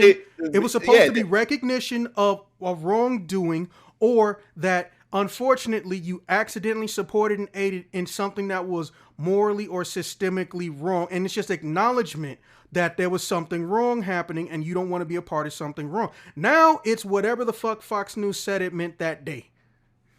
That's the problem. Like, that's what I mean. Like, if ignorance spreads and stupid spreads, we lose good shit. And I really do hate that, because there are so many things that could happen or could have happened, and people are scared to let happen, businesses or actors even, because they are scared of how they're perceived. And to be fair, I get it. Your entire career is based off of how you are perceived when you perform and how you are perceived as a person. They have that duality. A lot of us don't have to worry about that. If you're a fucking janitor, I perceive you as an upstanding human being, but I know there's going to be some asshole. If I line up 1,000 people, there's going to be some asshole think, oh, he's only a janitor because he fucked up his whole life. No, he could have fucking just got out of jail and he's fixing his life and he's on the upswing. Or this could be his part-time job because he knows that he wants to do something else and he's going to school in the daytime, and this is one of the only things he can do with the hours that he has, and he's a full-time student. They don't want to go that far. They don't want to go past surface layers. And that's the biggest problem I've seen with almost anybody who pretends to be a journalist. Really, they just got a YouTube account and said that they're a journalist. A lot of them don't get a degree. They don't talk to people who got a degree. They don't learn the journalistic methodology, period. They just say, I'm a journalist because they think they can just say it and no one will fact check them. I'll tell you immediately if someone's a journalist, because first off, there's only two ways to do it. Do the job without having got the career, and actually do it, not go on what you feel, or literally get the actual training, get the education, get the degree, get in the field. And we don't have that anymore. Now we just have someone, some QAnon fuckboy has a cell phone and he has a YouTube account, sets it to director, and then decides, I want to make long format content talking about my truths. You mean that shit, that's a lie? And all of a sudden, this motherfucker's a journalist and he gets quoted by Fox News. They're supposed to be representing an entire culture. And I'm just like, there is absolutely no way to win. Yeah, well, it's not just Fox News. It's no, I mean, that's just the example. Yeah. CNN, all these motherfuckers, they all of them. And the thing was, that before we used to be able to depend on some of these independents, the journalists that they hit the ground and all this stuff and try to give the truth and be all the good ones don't have internet. But now, a lot of them, now is more like tribal now. It's like, which side are you on? Like, are you on the left or are you on the right? There's no longer finding the truth. You either on one side or the other, and it's getting really, really bad. And people, like I said, both sides are grifting. Both sides. There's a grifter. There will always be a grifter as long as somebody doesn't care about anything other than their wallet, which is one of the main reasons why the whole concept of get money out of politics happened. It wasn't always like this. The minute we had people in political positions who were there because they wanted to be there, not because they could fatten their wallet, we actually were getting progress. Ironic, because now, because of so much shit being fucked up by the right and so much shit being cock-blocked and people not doing anything about it on the left, progressives had to come into existence. They had to, because if you sit down and if you were a 10-year-old and you have the internet in this day and age and you watch politics for 10 years, that even though you can't participate till you're 18, the first thing you're going to find out is, okay, we got some assholes over here on the right who think that as long as they're fattening some company's pocket, it's okay for people to be racist and all this other shit and all this other bullshit as long as they fatten their wallet. Fuck everybody else. Then you got these guys on the left who want to call them out, but then 70% of you will literally not do anything about them, or you will tell people, hey, there's nothing you can do about them. Oh, well, let's move on to the few things we can and not even try to get those other assholes out. You gave birth to fucking progressives, because if I'm a child and I see these two assholes and I see, oh, you know this guy stabbing you in the back, but you're not going to do anything about him stabbing you in the back. Well, I don't want that motherfucker to come at me with a knife. What are you going to do? You're going to go someplace that's not left or right. You're going to end up smack dab in the purple, which isn't censored. You're going to end up in progressive land and progressive territory. Because if you want the truth, not left or right, you just want someone to do the right thing and the honest thing, you're going to soon realize the left will do something right maybe once in a millennium, and the right won't do shit unless you pay them. And if you're not rich, they basically is telling you already, fuck you. So you don't have a fucking choice. But then here comes the internet or video games, which are for the most part politically neutral, because a video game, very few, like maybe less than 20 that have ever existed, sole purpose was to be political in the United States of America's, or represented in the United States of America's political system. So fucking few. So if one person online says any game, asks the question at any point in time, is this game woke? I promise you they're doing it I mean, outside of you, to get attention because they want to start a fight and they want to profit from the fight. So then we're right back to where we started. No one's listening to nobody. Nobody understands what's going on. And we're not weeding out the people who just want to be here to hate. That's what fucking always bothers me, because these problems didn't exist and they don't exist in the gaming spectrum. People just wanted to attach them. If you don't like that a character is not wearing an outfit, the character didn't go woke. It's a fucking redesign. If you don't like that a character is the main character of a video game is a woman and it bothers you, it's not fucking woke. You're just an asshole. But they want to decide that, oh, this thing I don't like is automatically associated with the other political spectrum. It's a fucking video game. Yeah, well, like I said, the catalyst behind all this is during 2014. The whole Gamergate did this whole thing. Ironically, that was a fucking accident. That's what really blows my mind. Don't get me wrong. Bad. I fucking hate Zoe Berger, but I didn't hate Zoe Berger for accidentally, creating Gamergate. Yeah, she was an asshole, and then she started profiting off of it. No, my problem is like everything she did after that. Dude killed himself because she got away with lying about kidnapping him. We don't even know how that case ended because she literally erased her presence from the internet. Yep. Can you imagine that? My friend comes over, we hang, and she respects me enough as a female adult to understand that I am not going to put my hands on her without her permission. This is not, and we're just hanging out. I am not going to assault you, nothing. And you have fun. You tell your friends and family we have fun. And my sister even meets you one day. And then months or years later, I don't fucking hear from you. And you decide, hey, he kidnapped me because you're not getting enough attention anymore. And then her sister comes on and tells the internet, hey, my brother killed himself because everyone took you on your word before he even went to fucking court. Yep, I remember that. Yeah, and then I'm just like, people are like, y'all, did y'all forget what happened last time we jumped to the gun on shit? Because remember, it wasn't the internet made him feel bad. Because he can just delete his accounts. His boss fired him off of he say, she say bullshit. No confirmation that this was real. And then Byrne noticed him for somebody who he literally respected because she felt like she wasn't getting attention/money anymore. And then that whole ass got in front of fucking Congress. And I'm just like, oh, we are fucked. I was right. I was very right. Yep. And I didn't know how much of an impact that was going to be. No one did. No one could have predicted that this level of stupid would get capitalized on to this extent. Yep. I thought stupid worked in the methodology of, and this is, I guess I was being naive until I was like 30. I thought stupidity worked like, I don't care if this thing is bad for me. I'm going to still do it because it feels fun or it feels good. No, now stupid is, I don't care if I'm wrong about something. I got to hate something. So that made my Tuesday because that's all I have in my life. Fucking dickless idiots. And the worst part is that there are too many companies who just assume that they are the majority. It's actually kind of depressing. I've had to make videos disputing shit that was never true about companies that stated a long time ago, no, this is in fact a lie. I've done it for this company that was helping find human traffickers that were kidnapping children. And I did it for Marvel because, well, not just because I like Marvel, but because stupid people see a YouTube comment or a YouTube text in their thumbnails, not realizing clickbait is even a thing.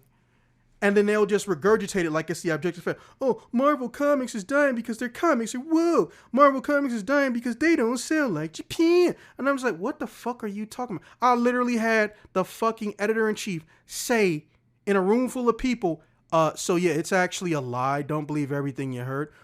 We've had nothing but explosive growth, and our numbers have been doing better for almost 10 or 15 years straight. If you're worried about how it was 10 or 15 years ago, well, let me remind you, that was the standard. Despite what people think, it was always like that. However, our numbers are expanding and growing now. Normally, now this part, I don't remember if it was him that said it or it was one of the dudes at DC Comics. Anytime I can get in the room with the editor-in-chief, I get in there. But I think it was the DC editor and said, contrary to popular belief, it's always worked this way. But normally when you see those big numbers, that's just because that's a collection of an entirety of a volume. Some people don't buy single issues. They want the entire story from beginning to end. So you can't count their sales until near the end of a year or the end of 6 months. Furthermore, Batman and Superman in particular are so popular by themselves. They're their own merchandising genres. So it's very common for Batman or Batman related books to dramatically outsell our other products. That doesn't mean that the industry is dying again. Because people have been saying that because someone decided because they like Japanese mangas and Japanese comic books that, oh, that must mean that Western comics are dying. How the fuck do you jump the mental gymnastics for that? Because you like a comic book that came from Japan, all American books are in decline and not selling? There's literally no logic behind it. Oh, well, look at these physical sales. I was like, okay, but they've been selling shit digitally for 20 years. 20 years. Also, those physical sales are not verified. You just said that they're verified because you got them from one distribution company. But one distribution company is not every single country these books are fucking sold in. But people will look at them like they know more than the actual editor-in-chief of Marvel because they made a fucking YouTube video about it. And it still blows my mind to this day. I literally made a video talking about people fucking bald-faced lying, saying that comics are dying, they're trash, people who don't read them. And here's what the editor-in-chief said. We've been making money hand over fist. We're in a boom and a renaissance. So they're literally lying, and you can tell them I said that. And who's going to know better? Someone who's randomly on the internet who Googled a distribution center or the fucking editor-in-chief? Well, somebody's lying because a lot of comic book companies are shutting, not comic book stores are shutting down because Yeah, no the one is digital coming in sales buying. are fucking murdering them. It's the same with game retail. That's why, what was it? Xbox got kicked out of that one European store because they were starting to do one-to-one and also the Game Pass, and everybody had collectively decided that digital sales can no longer happen at physical retail stores. Because remember, you used to be able to buy a digital game, get the code for it, and then go get that Hmm. game digitally. They stopped doing that. Sony's one of the first people to do it. They're fine. The problem is that the digital market always hurts the physical market. It doesn't matter what industry you're in. It's the same with music. Music didn't stop selling. They all started getting digital and they started getting on streaming. So what does that mean? That means that there's going to be less CDs. It happened with cassettes and it happens on and off with vinyl. This is nothing new. And that's what people don't seem to understand. A comic book store going out of business does not mean that the comics didn't sell. It means that they, as a retailer, cannot pull in customers because Marvel has proven that the minute they went online and they got their shit digital, they've been doing stupid money. And a reminder, they make more profit from a digital sale just like with a video game than they do a physical. So if they get a $2 return off a single issue, but if they go online, they get someone on a $10 a month subscription, they get a couple million people on a $10 a month subscription, and then they also have digital sales via Comixology and third-party apps where they can get 70 to 80% of the profit. They are pissing money off of those comics that people think, quote unquote, no one is buying. And that's what people don't seem to get. You will never get a company's full sales data because they don't owe it to you. And on top of it, even if you're a shareholder, they do not have to give you independent copies of the data. And if they do give it to you, you're signing a contract that states you can't show and tell anybody. And if you do, they can sue you. Like, this is not anything new. We didn't find out that Resident Evil was the second highest selling property that they had behind Monster Hunter until they publicly told us. But guess what? None of that accounts for how many times these games have been sold used. They don't get any money from a used game sale. So for all we Hmm. know, they could have made 5 million copies, but 30 million people could have played it. But they only got profit from 5 million. The numbers are never given to us as the consumer. But because one idiot said that, oh, these comics are dying because they're woke, the whole entire internet decides the shit's true. It still blows my mind to this day, man. Hmm. Literally had two different editor-in-chiefs tell me they're fucking lying. And if they weren't lying, why do I still have a job? Why are we still pissing millions?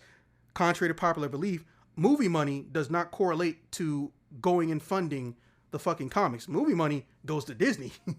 Disney keeps the lights on.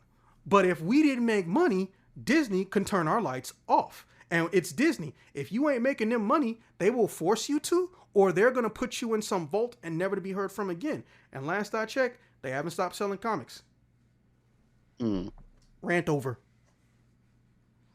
Interesting, interesting, interesting. Yeah, and the only reason I even know that is because I actually took the time, like you do, to actually research what the fuck is going on. Because too many people just took shit at the word and then regurgitated it like it was the gospel.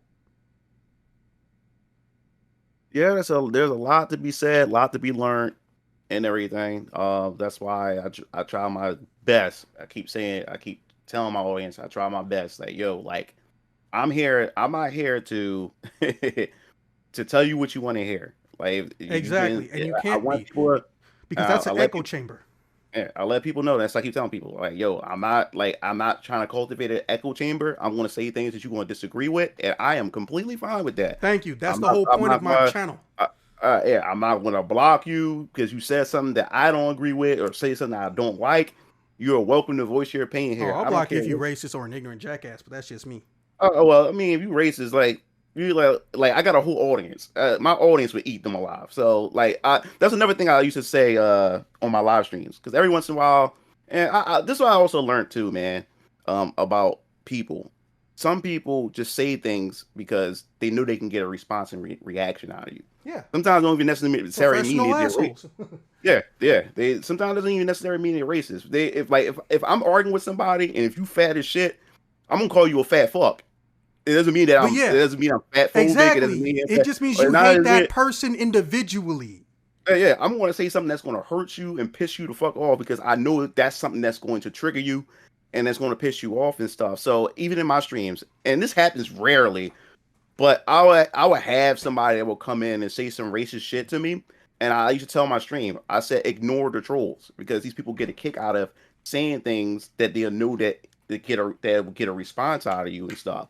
So one time I was on the stream and these people were just yapping away. I was monkey, nigger, I was all kinds of other stuff, you know, and I didn't even respond to it. I didn't even respond to it at all. I just kept chatting and stuff and my chat was trying to argue with them. I said, no, let the trolls. If you feed the trolls, they're gonna stay around longer. They're gonna stay around even longer because they know it gets a rise and they'll stay here I'm gonna or feed them. I'll whatever. just get rid of them. So Fuck it. so after a while, when the chat didn't was ignoring them and I was ignoring them, and then the troll came in and said, you know what? I respect you guys. You guys are not feeding into it. He said, y'all guys have a good day, and they left. You guys have a good day, like, cause I'm not like the moment I get pissed off at it, they get a rise at it. They gonna just double down on it, and then it just become a shitty experience for me and everybody. So that's how I combat it. Just don't acknowledge them. The moment you acknowledge them, that's what gives them the power, and they'll just keep doubling down on it and shit. And then they'll have a reason to keep returning back to your stream because they know it pisses you off. And And I don't let name calling get me. I really don't because it makes them look stupid when damn, I didn't get the reaction that I thought I was going to get from this person from calling them this, and then they look fucking stupid, and then they end up leaving, or like I said, my audience would end up chewing them alive, and then they like, damn, like all right, I need to get the fuck out of here. But but yeah, man, I tell people like, yo, don't like if you came here thinking that I'm going to tell you what you want to hear, then this is not the channel for you. yeah, You like know, this is not the channel for you. yeah, I You don't hate the concept of an echo chamber depending on this context. If it's political, know, sometimes that's okay if it's leading in a positive, progressive direction. If it's general, like you have a friend who literally has a personality disorder, so they think they're like always the worst person ever, but everyone knows they're noble. You gotta reinforce until they can get to medical attention that they need. Hey, listen, you're not a piece of shit. You're not an asshole. Stop calling yourself that. You're one of the coolest people I know. Da da da da da da da da. But almost every other time, I don't see it being a positive. But I mean, I mm-hmm, would like to say I deal with a lot of trolls, but I got one of the weirdest situations going on. So I've had explosive growth, like for some reason, starting back in February, right? So like mm-hmm, I made partner in like 2 months, in mm-hmm, only 2 months of actually putting effort into it, and that was only because I ain't had shit to do. I had a surgery, I couldn't work at the time back in February. I was like, you know what? Let me try to at least boost this up just to have something to do, right? Because I know YouTube is not anybody's friend. That's why everyone and their mom's on Patreon, because they know even if you do everything right, YouTube can fuck you, and then they have the perfect excuse. We don't know how our own algorithm works, because that's a good idea to not fix that problem. And mm-hmm. then you just fucked. I know people it's happened to. I literally went to high school with someone who made it to 1 million subscribers back when that shit was hard, and she's never been able to get past like 20,000 views for like 5 years. And she's had people come in her Discord and tell her, "I never unsubscribed for you," but they did. They make PG-13 fucking content, and they still get fucked as if they were It's a Gundam or somebody like that. I'm like, are you Yeah. fucking serious? Trust me, bro. Like Yeah. it's been like this for years for me where bro, I was stuck like as far as my subscriber count, man. Like I was stuck at what 12, like around like 12,000 ish for like for like 2 or maybe 3 years, man. And a lot of my subscribers would say to me like, dude, like I come back to your channel, the red subscribe button is there as if I unsubscribe. Like I never unsubscribed to your channel. Like Yeah. what the hell was going Yeah, what the here's hell the is going crazy on? shit I got. I made a Yeah, video mm-hmm, for I got into the beta for a game called Zenless Zone Zero, right? yeah, me too. Oh well, Mm. shit. I Yeah, mean, I I did a wish it video. was Yeah, I did a co-op. video. Yeah, Honestly, oh yeah, yeah, I wish it was too. Yeah, I yeah. did a video So the on it. first day, I was like, they got a cool intro system up because it's people watching the TV and they're channel surfing, which I haven't seen Mm-hmm, in forever, and it's got the snow. So it's like I'm doing this for nostalgia, right? So I go and put that video up, right? mm-hmm. Tell me why it has 50 views, but 2,000 likes. Yeah. And then I even went in my own comment section. How does this have 2,000 likes? But then Yeah, every other man. video where there's actual gameplay, it makes more sense. There's a couple thousand views, etc., etc. But I learned because I looked into my own analytics. The longer videos that get the most attention, I will get like maybe $1 or 80 cents from. But every video I had this year, the big ones at least, that were made a lot of money, like a full dollar or something, were videos that were shorter, but people only got like halfway through them. How the fuck does that logic? The videos that people watch 80 to 90% of that were podcasts like this Mm-hmm. made pennies.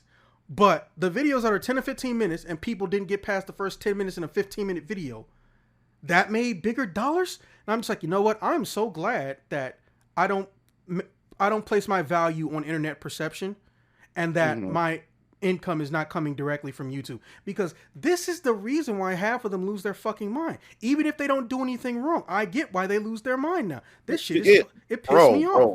dude, I'm glad you mentioned this because the thing I always get in my comment section is like, bro, like you always, it's like I love your channel because you say things that I'm too afraid to say because I don't want to get canceled or I this, hate that, and the that third people and think stuff that like even that. applies to regular people. Look, if you ain't a Yeah, celebrity, you ain't getting canceled. yeah. So, like, well, more so in their real life, like their job or their family members excommunicate them because they have a different opinion, and that does happen because I know people that experience that. But the thing is, I said the main reason why I'm able to voice my opinion and I don't give a fuck is because one, my success it's all outside of YouTube. I've done every all my success, everything that you see in my background from my comic book company, everything is outside of YouTube. I make all my money outside of YouTube, so I never had to depend on YouTube for anything because that's the Exactly. problem with a lot. There's a lot of problem. That's the problem with content creators today is because they put all their eggs in one basket, and at one point they were like pretty legit content creators. But once they start making that bag, start making that money, they start falling into this whole thing where they have to tiptoe around what they really want. They can't say what they really want to Yeah, say or because they don't know what'll happen because they don't think it's a bad opinion, but they're too scared to find out. Like, don't get me wrong, I almost wish I had trolls, like trolls that were on my channel. I have trolls everywhere the fuck else, but it is the weirdest shit. Like I said, I went from in February, I had like 800 or something subscribers, right? hmm 800, and from February going to now, I'm almost at about 25,000 subscribers, right? awesome. I mean, I appreciate that. Thank you. Shit you not. Go look at 90% of my videos from 2021 to right now. There are no fucking comments. There are less than 3 comments, or there on average The is fuck? 0 comments. The But fuck? thank you. But here's the thing that blows my mind about it though. Guess what? Most of the people who originally subscribed to my channel, like way before, lockdown, and me and my friends just wanted to hang and talk and do something to not go crazy. Yeah, fucking almost anyone who would comment on a video texted me or emailed me directly. So I'll have a video, 0 comments, but I'll have 40 people questioning me about the shit that I found. But now it's even crazier. I won't get comments.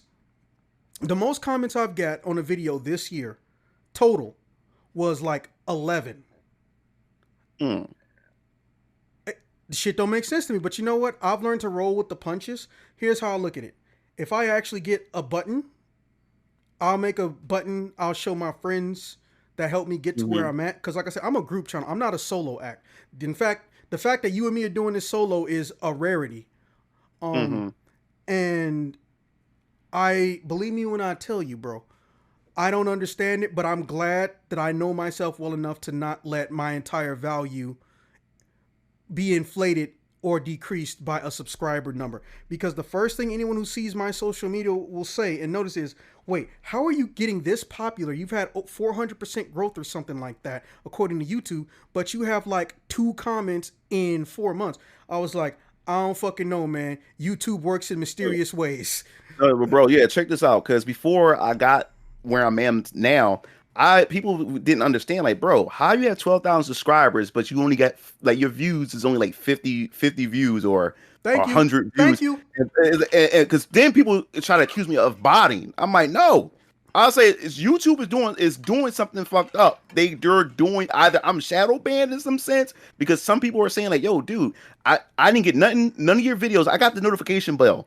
I'm getting none of your videos. They said I had to type your name in manually to make sure, if you're uploading, then I go to your channel, I missed about 12 videos.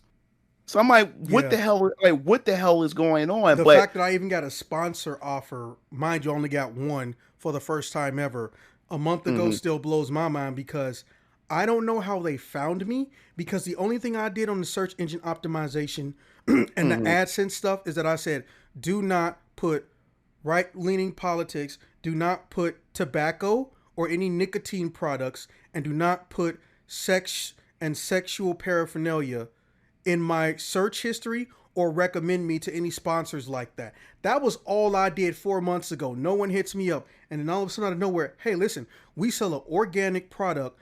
We're not a scam and we can prove it. Can you put some Magic Mind ads for us in your videos? Like, listen, I'm going to scrutinize your product to the end of days. I'm going to tell you that right now. Because even though I don't respect YouTube to that extent, I will be damned if I sell my audience a scam. oh So yeah, yeah. I'm glad you're bringing this up too, because I've been getting a lot of offers. Like I they're got this real, they're one. legitimate, but Uh, that don't mean the product is. yeah, yeah, yeah, yeah. I had got this offer from this Chinese company made this. They have this controller called the QRD N there's the N5 the N Spark 5. And I thought they were like a scam or whatever like that, but no, they sent me the website and everything, and then they actually shipped me the controller. So it is like my first like sponsored video I've ever done. Did a Hey, thing on that. congrats.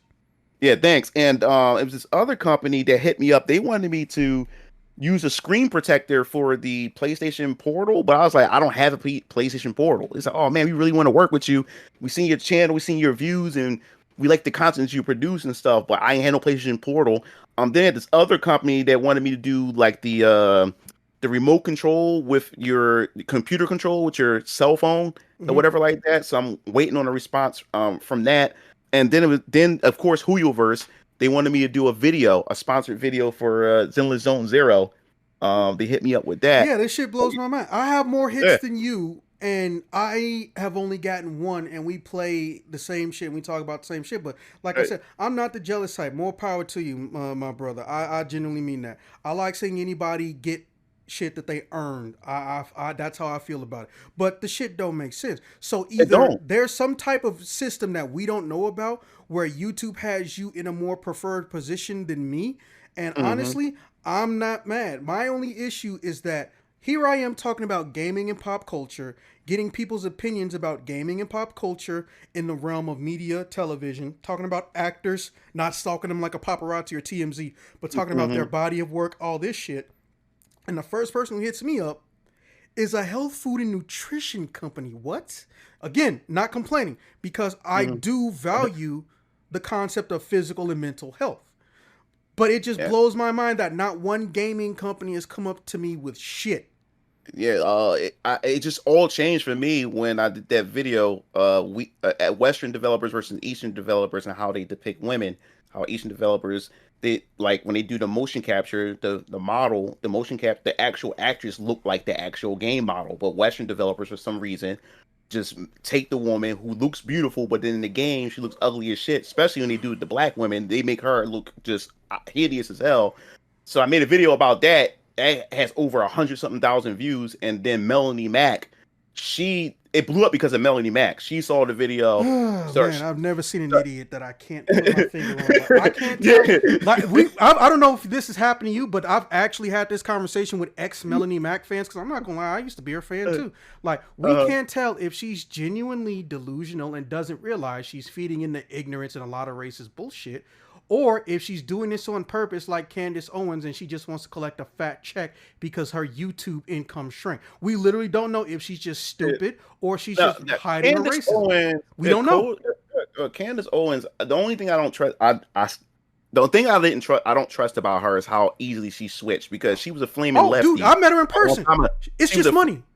Yeah, she was a flaming lefty at one point because she had this website that was doxing people because of hate speech or whatever it was, and then she disappeared for like 2 months, and then she came back. She made a video about, hey, well, I think I might delete this video later. I just want to say, my views haven't changed, but you're gonna start seeing content that's a little like, wait a minute, Melanie Mac did in a video that was almost the exact same. She came back as Candace Owens came back as a conservative because, like I said, it was the weirdest shit. Lean, I find her transformation or whatever you want to call it kind of skeptical. That's why I don't trust. Like I remember who she used to be. I remember what Candace used to be, and then she just transformed over here. I'm like, something is not adding the fuck up. Yeah, and that's what I said about Melanie Mack. Because see, Candace, I understood. Candace sold out for money. Because you don't know this. It's not a secret per se. I didn't sign no contracts, so I could name names. But the problem was, this was 10 years ago, so I don't remember the motherfucker's name. There are actual companies that try to pay people to switch sides once they get a certain level of popularity. I heard. I can't remember who said it. But here's the fucked up part. Those people have to sign an NDA contract stating that they will not say who recruited them. I was like, that's fucking weird. Because you're going to be in the public eye still. You're just going to be fucking around with Ben Shapiro. You failed in society if you fuck around with Ben Shapiro, but that's a whole nother mess of shit. And I'm just like, wait a minute. How the fuck did Candace Owens go from being the exact opposite of this guy, of Ben Shapiro, to basically being recruited and hired by him? And then I remember it wasn't her cousin. It was just somebody she either went to college with or somebody who knows her and knows me. They was like, oh, you ain't heard? And she showed me on her phone this big ass contract thing that basically stated that you're going to get paid a ridiculous amount of money if you make X amount of videos within a year or over the course of like a couple years in like 6 and 7 figures. If you can make it look like you are trivializing, demonizing, or essentially shitting on your own people, shitting on the concept of civil rights, and legitimately shitting on the concept of progressiveness or anything that's not right-leaning ideology. And I'm just like, bro, why are you not telling people about this? So then she scrolls all the way to the bottom in some big red print. And it basically said that you mentioned this, we got your ass because we go into fucking court and you are not going to win shit. Yeah, we going to own your soul. Yeah, some people try to accuse me in the conversations that I'm grifting or no, they're wrong. I know how they got that way, and I'm sorry you have to go through that, but no, the people haven't seen this video, but for people who are curious about it, going from someone who went through about I want to say 4.5 hours of your content, I can say with confidence, Mugen Lord is not a grifter. In fact, he is right. There are things me and him will not agree on, but guess what? That doesn't make him a fucking grifter, and he's not out here to get attention from assholes for the sake of getting profit from assholes. That is the job of, ironically, people like Melanie Mack, Ben Shapiro, and not Melanie Mack. Ben Shapiro confirmed, Candace Owens confirmed, Melanie Mack's 50-50. We don't know if she is just an ignorant idiot or she's easily manipulated by a fat check. And what's wrong with throwing somebody under the bus if I'm never gonna fucking meet him? Yeah, and like I try to tell people, I say, I can't control the people who agree with me. This is my beliefs. This is what I believe. I can't control if a person happened to be a racist and agree with me. I can't control that. I know it sucks. I actually said something one time ever in my life that me and Ben Shapiro agreed with, and it fucking sucked. But I had to spend a week reminding people, bitch, I'm not a conservative. That was so weird. Like he had a problem with the potentiality of over medicating young people. Not because, the doctor's not paying attention. No, the problem is that the young people are not stating that the medication is too effective. So if a doctor doesn't know this, they can't lower the dosage. Even though most doctors will tell you first time you get a medication, if you feel too weird or if it has too much of a dangerous effect on you, let me know. I will lower the dosage because that's what you're supposed to do. But a kid doesn't think to tell a doctor this, and the parent can't say anything because, well, they're not the one taking the medication, right? And that's what I agree with. There's a potentiality, a dangerous potentiality to over medicate children because they don't properly communicate that I think that this medicine is too potent, right? But then all of a sudden, that means that I hate my own people. I'm half Creole, but no one ever remembers that shit. And fuck all women and all this other shit. Like, no. Me agreeing with something before Ben Shapiro even said it does not equate to me idolizing that man or thinking he's my hero and other bullshit. And that's where the tribalism comes Yes, into political play. tribalism. I can't, yeah, that's where it comes into play. Because like I said, there's some people on the left that, hey, I mean, I agree with everything, but I find something in common that I do agree on. It doesn't mean that I'm on that side either. Just like we're humans, there's things that we don't agree with and things that we do agree with, but it doesn't mean that we automatically on that side. It's like with this whole thing is it's either all or nothing.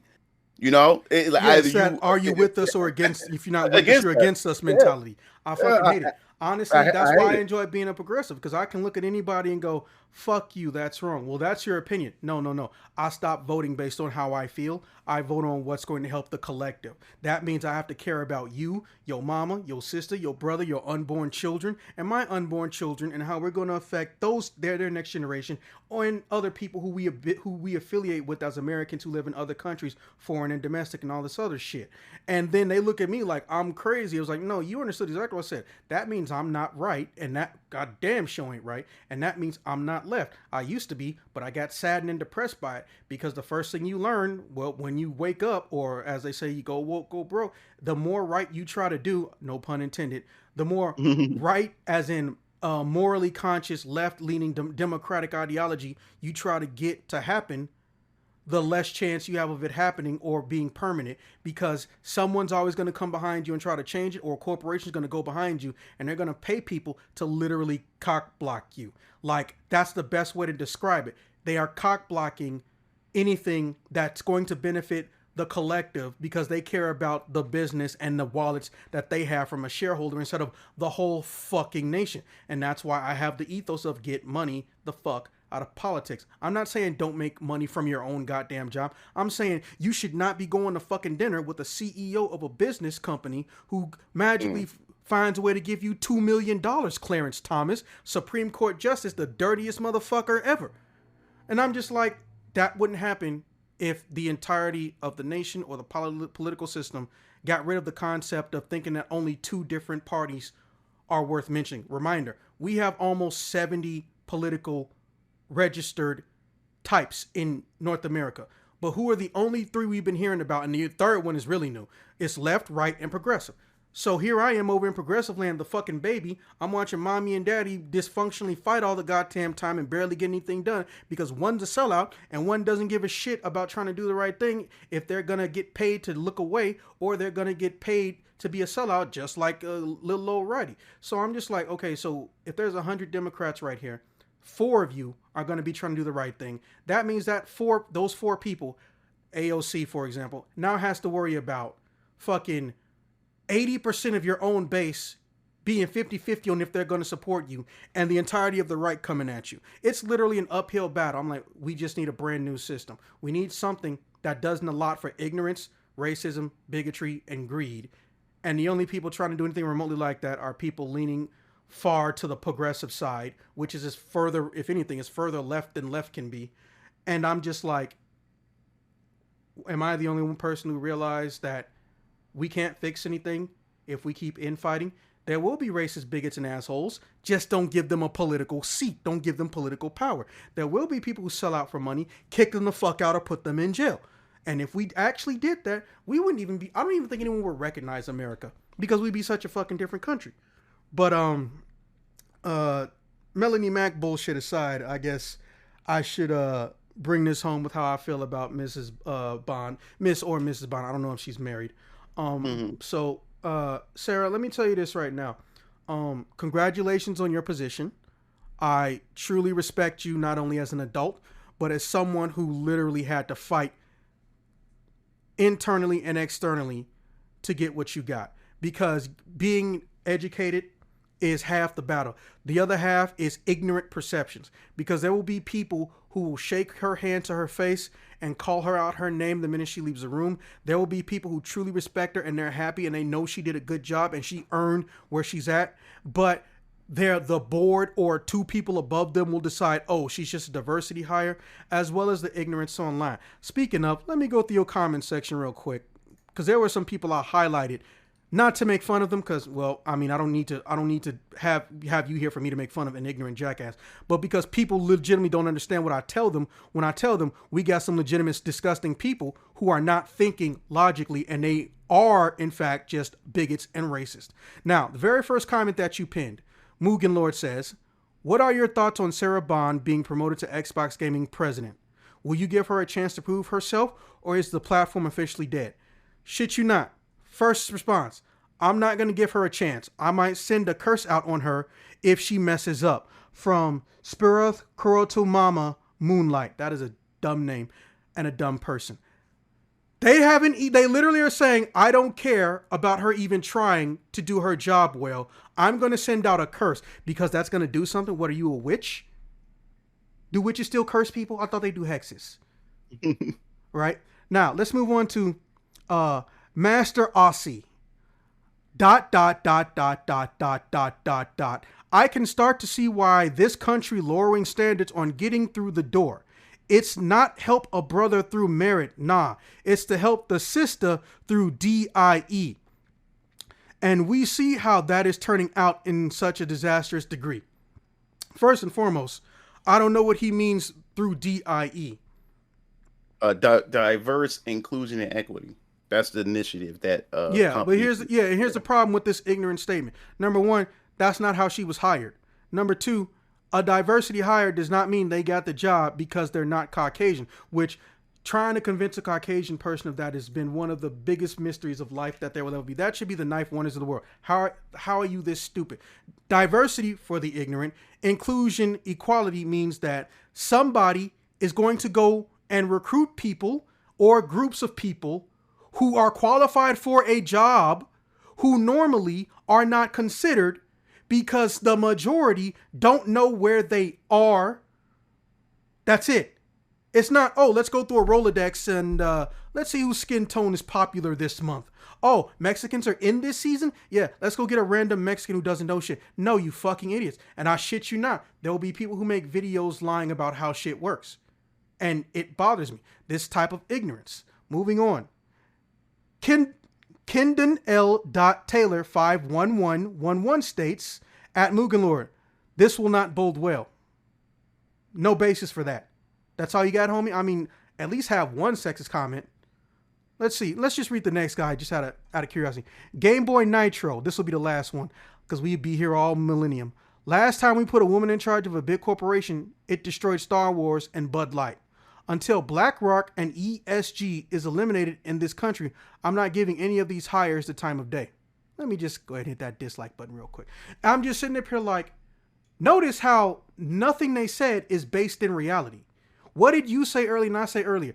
She only moved up one position. She got the job because she was qualified for it. She was not hired because she was not blonde, blue-eyed, or brunette and brown-eyed or green-eyed. She got the job because she was qualified for it. Also, nobody said she was a DIE hire. Also, DIE hires should not be stigmatized because the entirety of the concept of stigmatizing DIE was born from racist ideology that is not rooted in reality. When there's a diverse hierarchy at a company, and this is coming from someone who was a recruitment agent for about 5 months, an independent recruitment agent. So you couldn't get more distant from the company than me. We had rules, regulations, and guidelines, and they would tell us we would like diversity hires. We do not know where these people are, but here are the requirements and qualifications, and they will be identical to the regular qualifications listed on Indeed, LinkedIn, and what was another one that was really popular for a little bit? ZipRecruiter, right? The only difference will be we want you to specifically look for people in underserved area, meaning people who are qualified for the job, but we don't know where they are. Disenfranchised.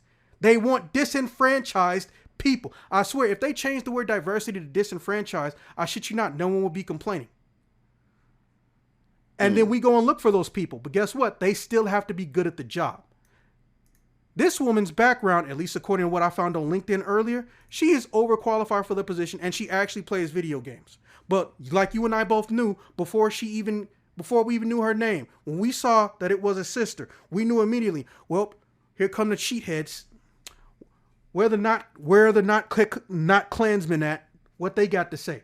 And it just rolled off the hill. And of course, the sexists, you almost don't have to say anything. They just spawn out of thin air. Oh, I'm not giving her a chance. Why put a woman in charge of something? That sounds like a bad idea. And I'm just like, okay, so you can't do a better idea. You don't have a recommendation for a better hire, but you decided she's a failure and a piece of trash because of her sex and the color of her skin. But you're not racist or sexist, right? Yeah, like I said before, man, a lot of that have to do, man, is like I said, when the news came out, like these journalists, like I said, everybody's focused on color and gender and stuff. And that's the problem with that left in this ideology. It's all about color and stuff like that. Because not once, like I said before, none of these journalists, when the news was made, all they worry about was she was the first woman of color. It wasn't about how good she was and what other things she's done. It was just about her skin color. And the worst part is that I understand it on some level, because you got to think about it. This is historic news, period. This isn't like, oh, it's historic because African Americans decided to. So no, literally, this is a part of history. There has never been a woman this high up in the food chain of a game system company, period, ever. The closest we got was Ouya. But guess what? People don't even know if that counts as a game system. Yeah, the Ouya. We've seen how that turned out too. But with her and Bond's case, that's why I said let me look into this, because these journalists are not doing their job to at least highlight this sister in the best way possible. Everybody just focus on her skin color, and as far as I'm concerned, I don't give a damn about your skin color. I care if you do a good job. I just would do a good damn job. So I was like, let me check this sister out. So I had to do my own research because the journalist failed to fucking do it. So I started looking through. I said, damn, not only that she's a gamer, like she has credit to a lot of things that she has done in her career. Let me give you her LinkedIn. Like, she's in my outer network. I might interview her one day, but I don't know. Yeah. That's where I got the information from her LinkedIn, and there was interviews that from there was like smaller channels who had the opportunity to talk with her, and she was able to give out her credentials there and the things that she's done. But none of these journalists highlighted any of that. The only thing that was important to them was that she's a woman and if she's a woman of color. And that does a discredit to minorities. Yeah, because here come the assholes. When the assholes, you give them something to latch on that isn't Caucasian, they don't care what's going on. Fuck them just because they not us. And then they act like they're in the right. Like, that's why I say I don't feel like it was her fault. There was nothing she could have done. If she was coming and going. If she stepped down, people would have got mad at her, because why would you step down? You would have made literal history. If she stayed on, look where we are right now. She doesn't even start her job till 2024, and everyone's saying, fuck Xbox. No, you can't have a woman be in charge of this. Oh no, the entire game system's gonna go woke. Bitch, how the fuck does a game system go woke? What type of programming you gotta put in, or what type of juice and wood dust you gotta make with the fucking motherboard to make a game system go woke? Is it woke when I turn it on, or was it woke when I pulled it out the box? Like, they don't care if they make sense or not. So I will say this to just summarize how I feel about you, Miss Bond, or Mrs. Bond. Listen, you have a hard job. Your job was hard before there were assholes involved. And I can say assholes because this is my channel. And that's what they are. Anyone who hates Sarah Bond for simply existing, even though she has not been bad at her job, she has not been fired from Microsoft or Xbox by proximity, are assholes. Because you're sitting up here saying, I don't want to go by who you are as a person. I want to go by what I see. And since you don't look like me, I don't want to see you. Which is the definition of racist ideology, sexist ideology, misogynist ideology. I just like how they all hate each other individually, but they can come together to hate on Sarah. That's just ironic. Fuck y'all. But no, I wish you the best of luck, despite me literally being someone who is never going to buy whatever the hell the next Xbox system is, and has not owned an Xbox system since, what was it, 2011. Let me go back to what I said. I know I said some shit. Like, okay, this is what I said starting at the 6-minute mark. This article didn't say or imply that they are forcibly trying to get more female employees in the gaming division. It was just a coincidence that people in positions of authority, based on someone retiring and everyone shifting up, having more female field positions left over, created this situation. And it didn't matter what I said because everyone ignored it because it wasn't hate-filled. So I wasn't going to get no likes on it. I'm okay with that. But it needed to be said, because if someone doesn't point out when people stop using common sense, then we've lost as a species. Humanity will now become the dumbest animal on the planet, because we've removed ourselves from the concept of being able to discern the difference between how we feel and what actually is in front of us. We have someone who has not been given the chance to prove that she's capable of a job that she got because someone retired, which, as we both claim, is the most basic common sense of business. You shift up. We do it in the military. If some guy dies and they knew how everything worked and they were in a position of authority, yes, we do try to get a replacement in, but until we find a replacement that can go over to some area that's combat related, they told us the first thing they do, they temporarily rank up the next person. I had a sergeant who was a staff sergeant, but he temporarily got pushed up as a first sergeant, and then he explained what happened. The guy above him got shot in the head. He wasn't coming back to the job, but they needed someone to fill the position for 5 months. So he filled the position until they could get someone. And I'm just like, oh, I get it. I understand it. But no, this is the internet, which means we can't have nice things. We can't have a noble Melanie Mac who was completely content neutral. Nope, we got to have an asshole with a bunch of tattoos now. I'm sorry, but it just blows my mind. How are you so stupid that you almost died for forgetting to drink water? Seriously? Like, I don't know. Like I don't. That happened. Did you know about that? No. I mean, I watch her content sometimes, bro. That was okay. So I have no idea. So the main reason no one could tell if she was on purpose becoming a racist right-leaning ideology, trying to promote their shit indiscriminately and manipulate people into that BS ignorance, was because someone said, well, what if she's just so stupid she doesn't know no better? And she's like, she has to know better. And someone came in some Discord chat and they said, did everybody forget that she's so stupid that she almost died forgetting to drink water, and then she tried to delete it? I was like, no. You have to prove that. You can't just say that. He said, cool, I got receipts.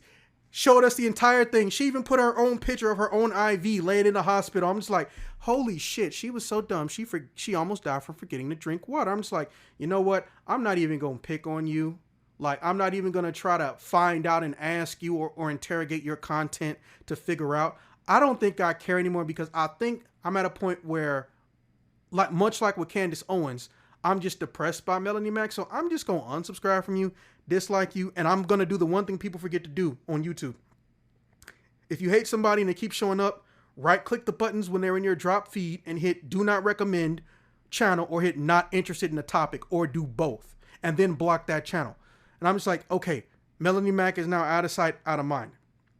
Like, she legitimately, now the only time I have to worry about her or even think about her is when I have a conversation like this. Is like, when people say, did you notice that she started doing this thing and it makes no sense and it's really dumb? And then that one time she started coming at the new design of April O'Neil, and when she tried to explain it, she literally couldn't, because everyone told her exactly what it looked like. Hey, you look kind of racist when you shitting on someone for being fat and black in a children's cartoon that has no effect on your life.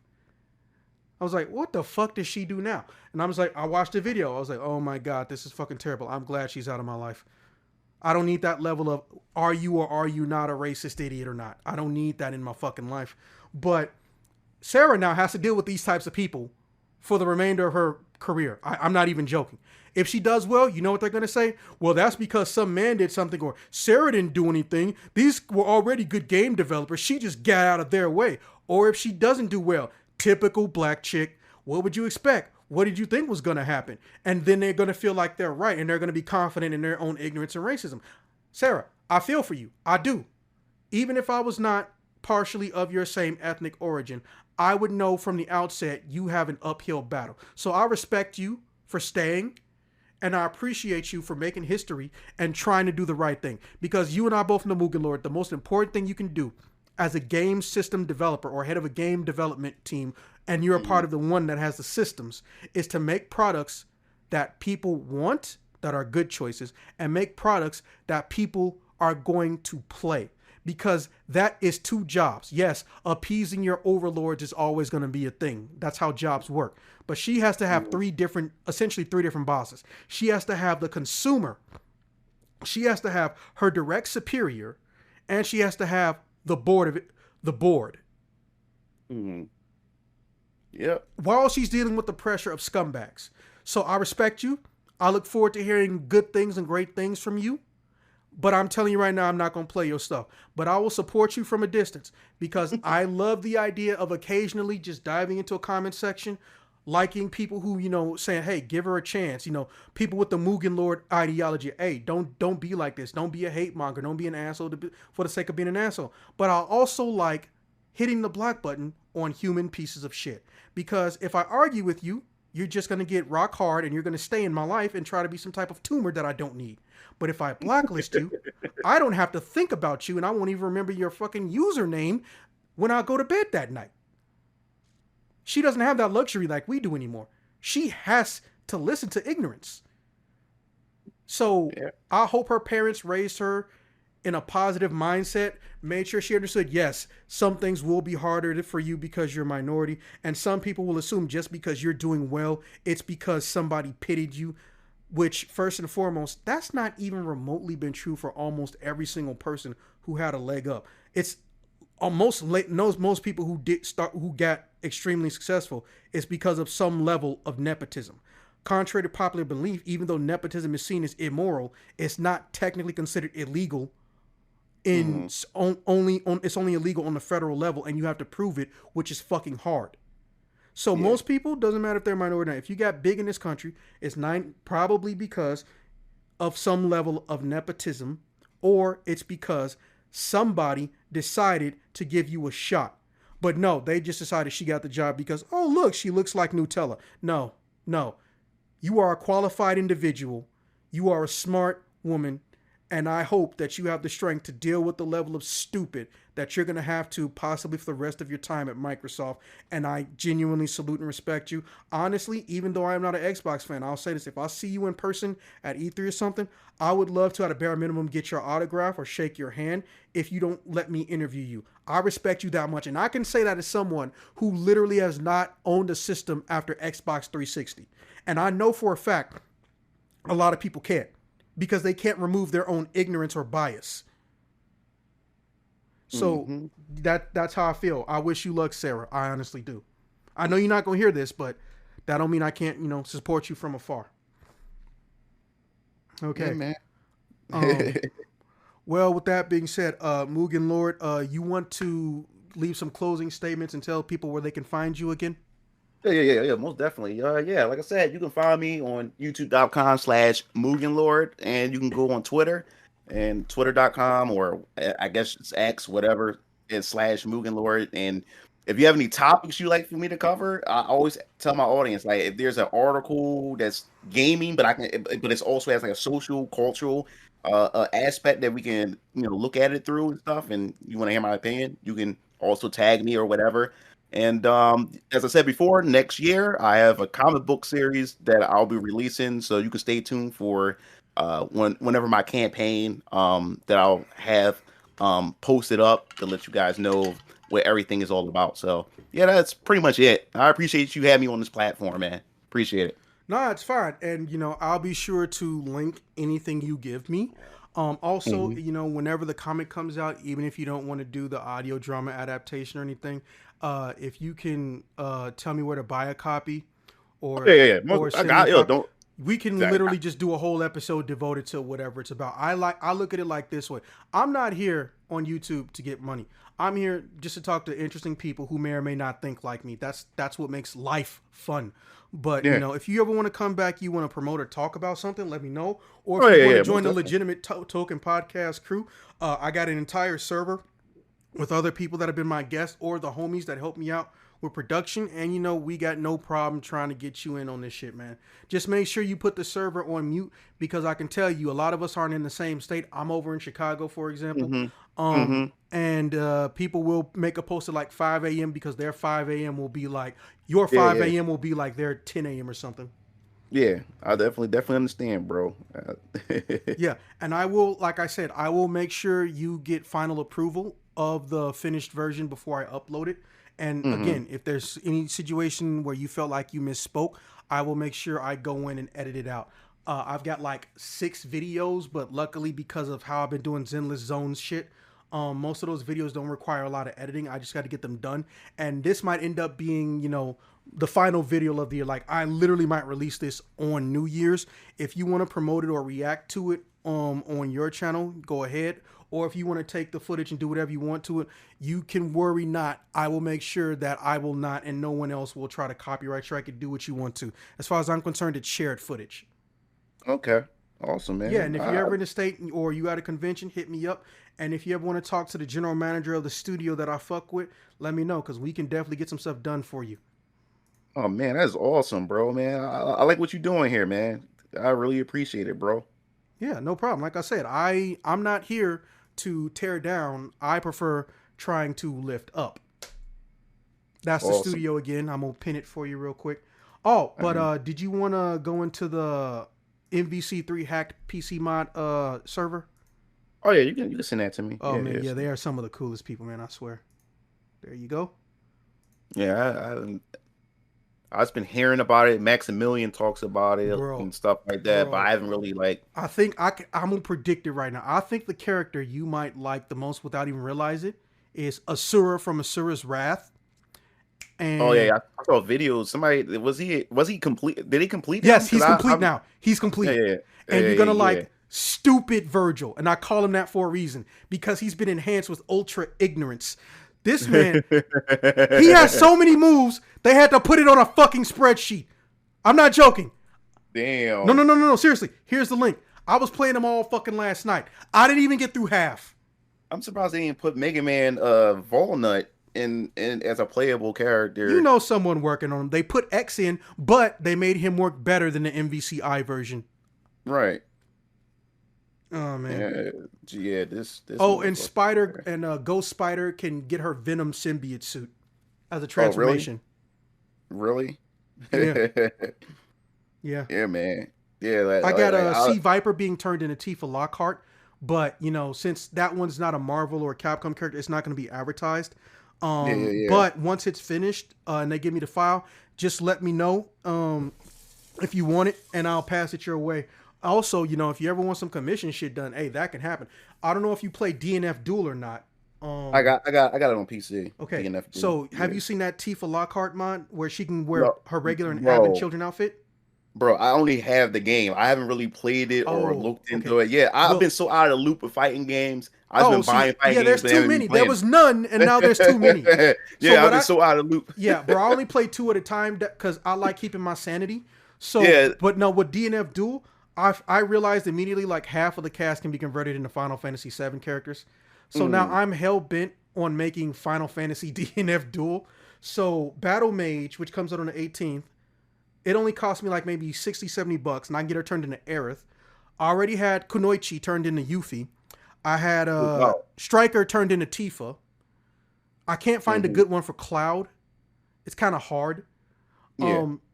But Vanguard, he might be turned into Sid for the low price of $60. And Yeah. that Brawler guy, that's Reno. That's fucking Reno. But I might do him last because he's not a main core character. But yeah, if you ever want to do some more collab content, say the word, man. And hey, once you get this, like I said, if you can react to some of it, you ain't gotta watch the whole thing.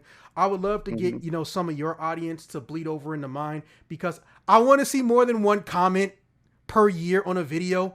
You actually get comments. I don't. That's the one thing I'm not gonna lie. I'm envious of. I respect your bro, gangster. it didn't start that way. I 'Cause know. That's the weird part. my problem was, like I said before, I had at that time I had 12,000 subscribers, and then all of a sudden I turned around, like none of my comments was matching and none of the views was matching to my subscribers. It just wasn't Yup. making any sense. But like I said, it wasn't until Melanie Mac, because people that's now commenting is coming, it's a mixture of Asmon Gold, Melanie Mac, and Razor Fist. Because Razor Fist ended up passing me around.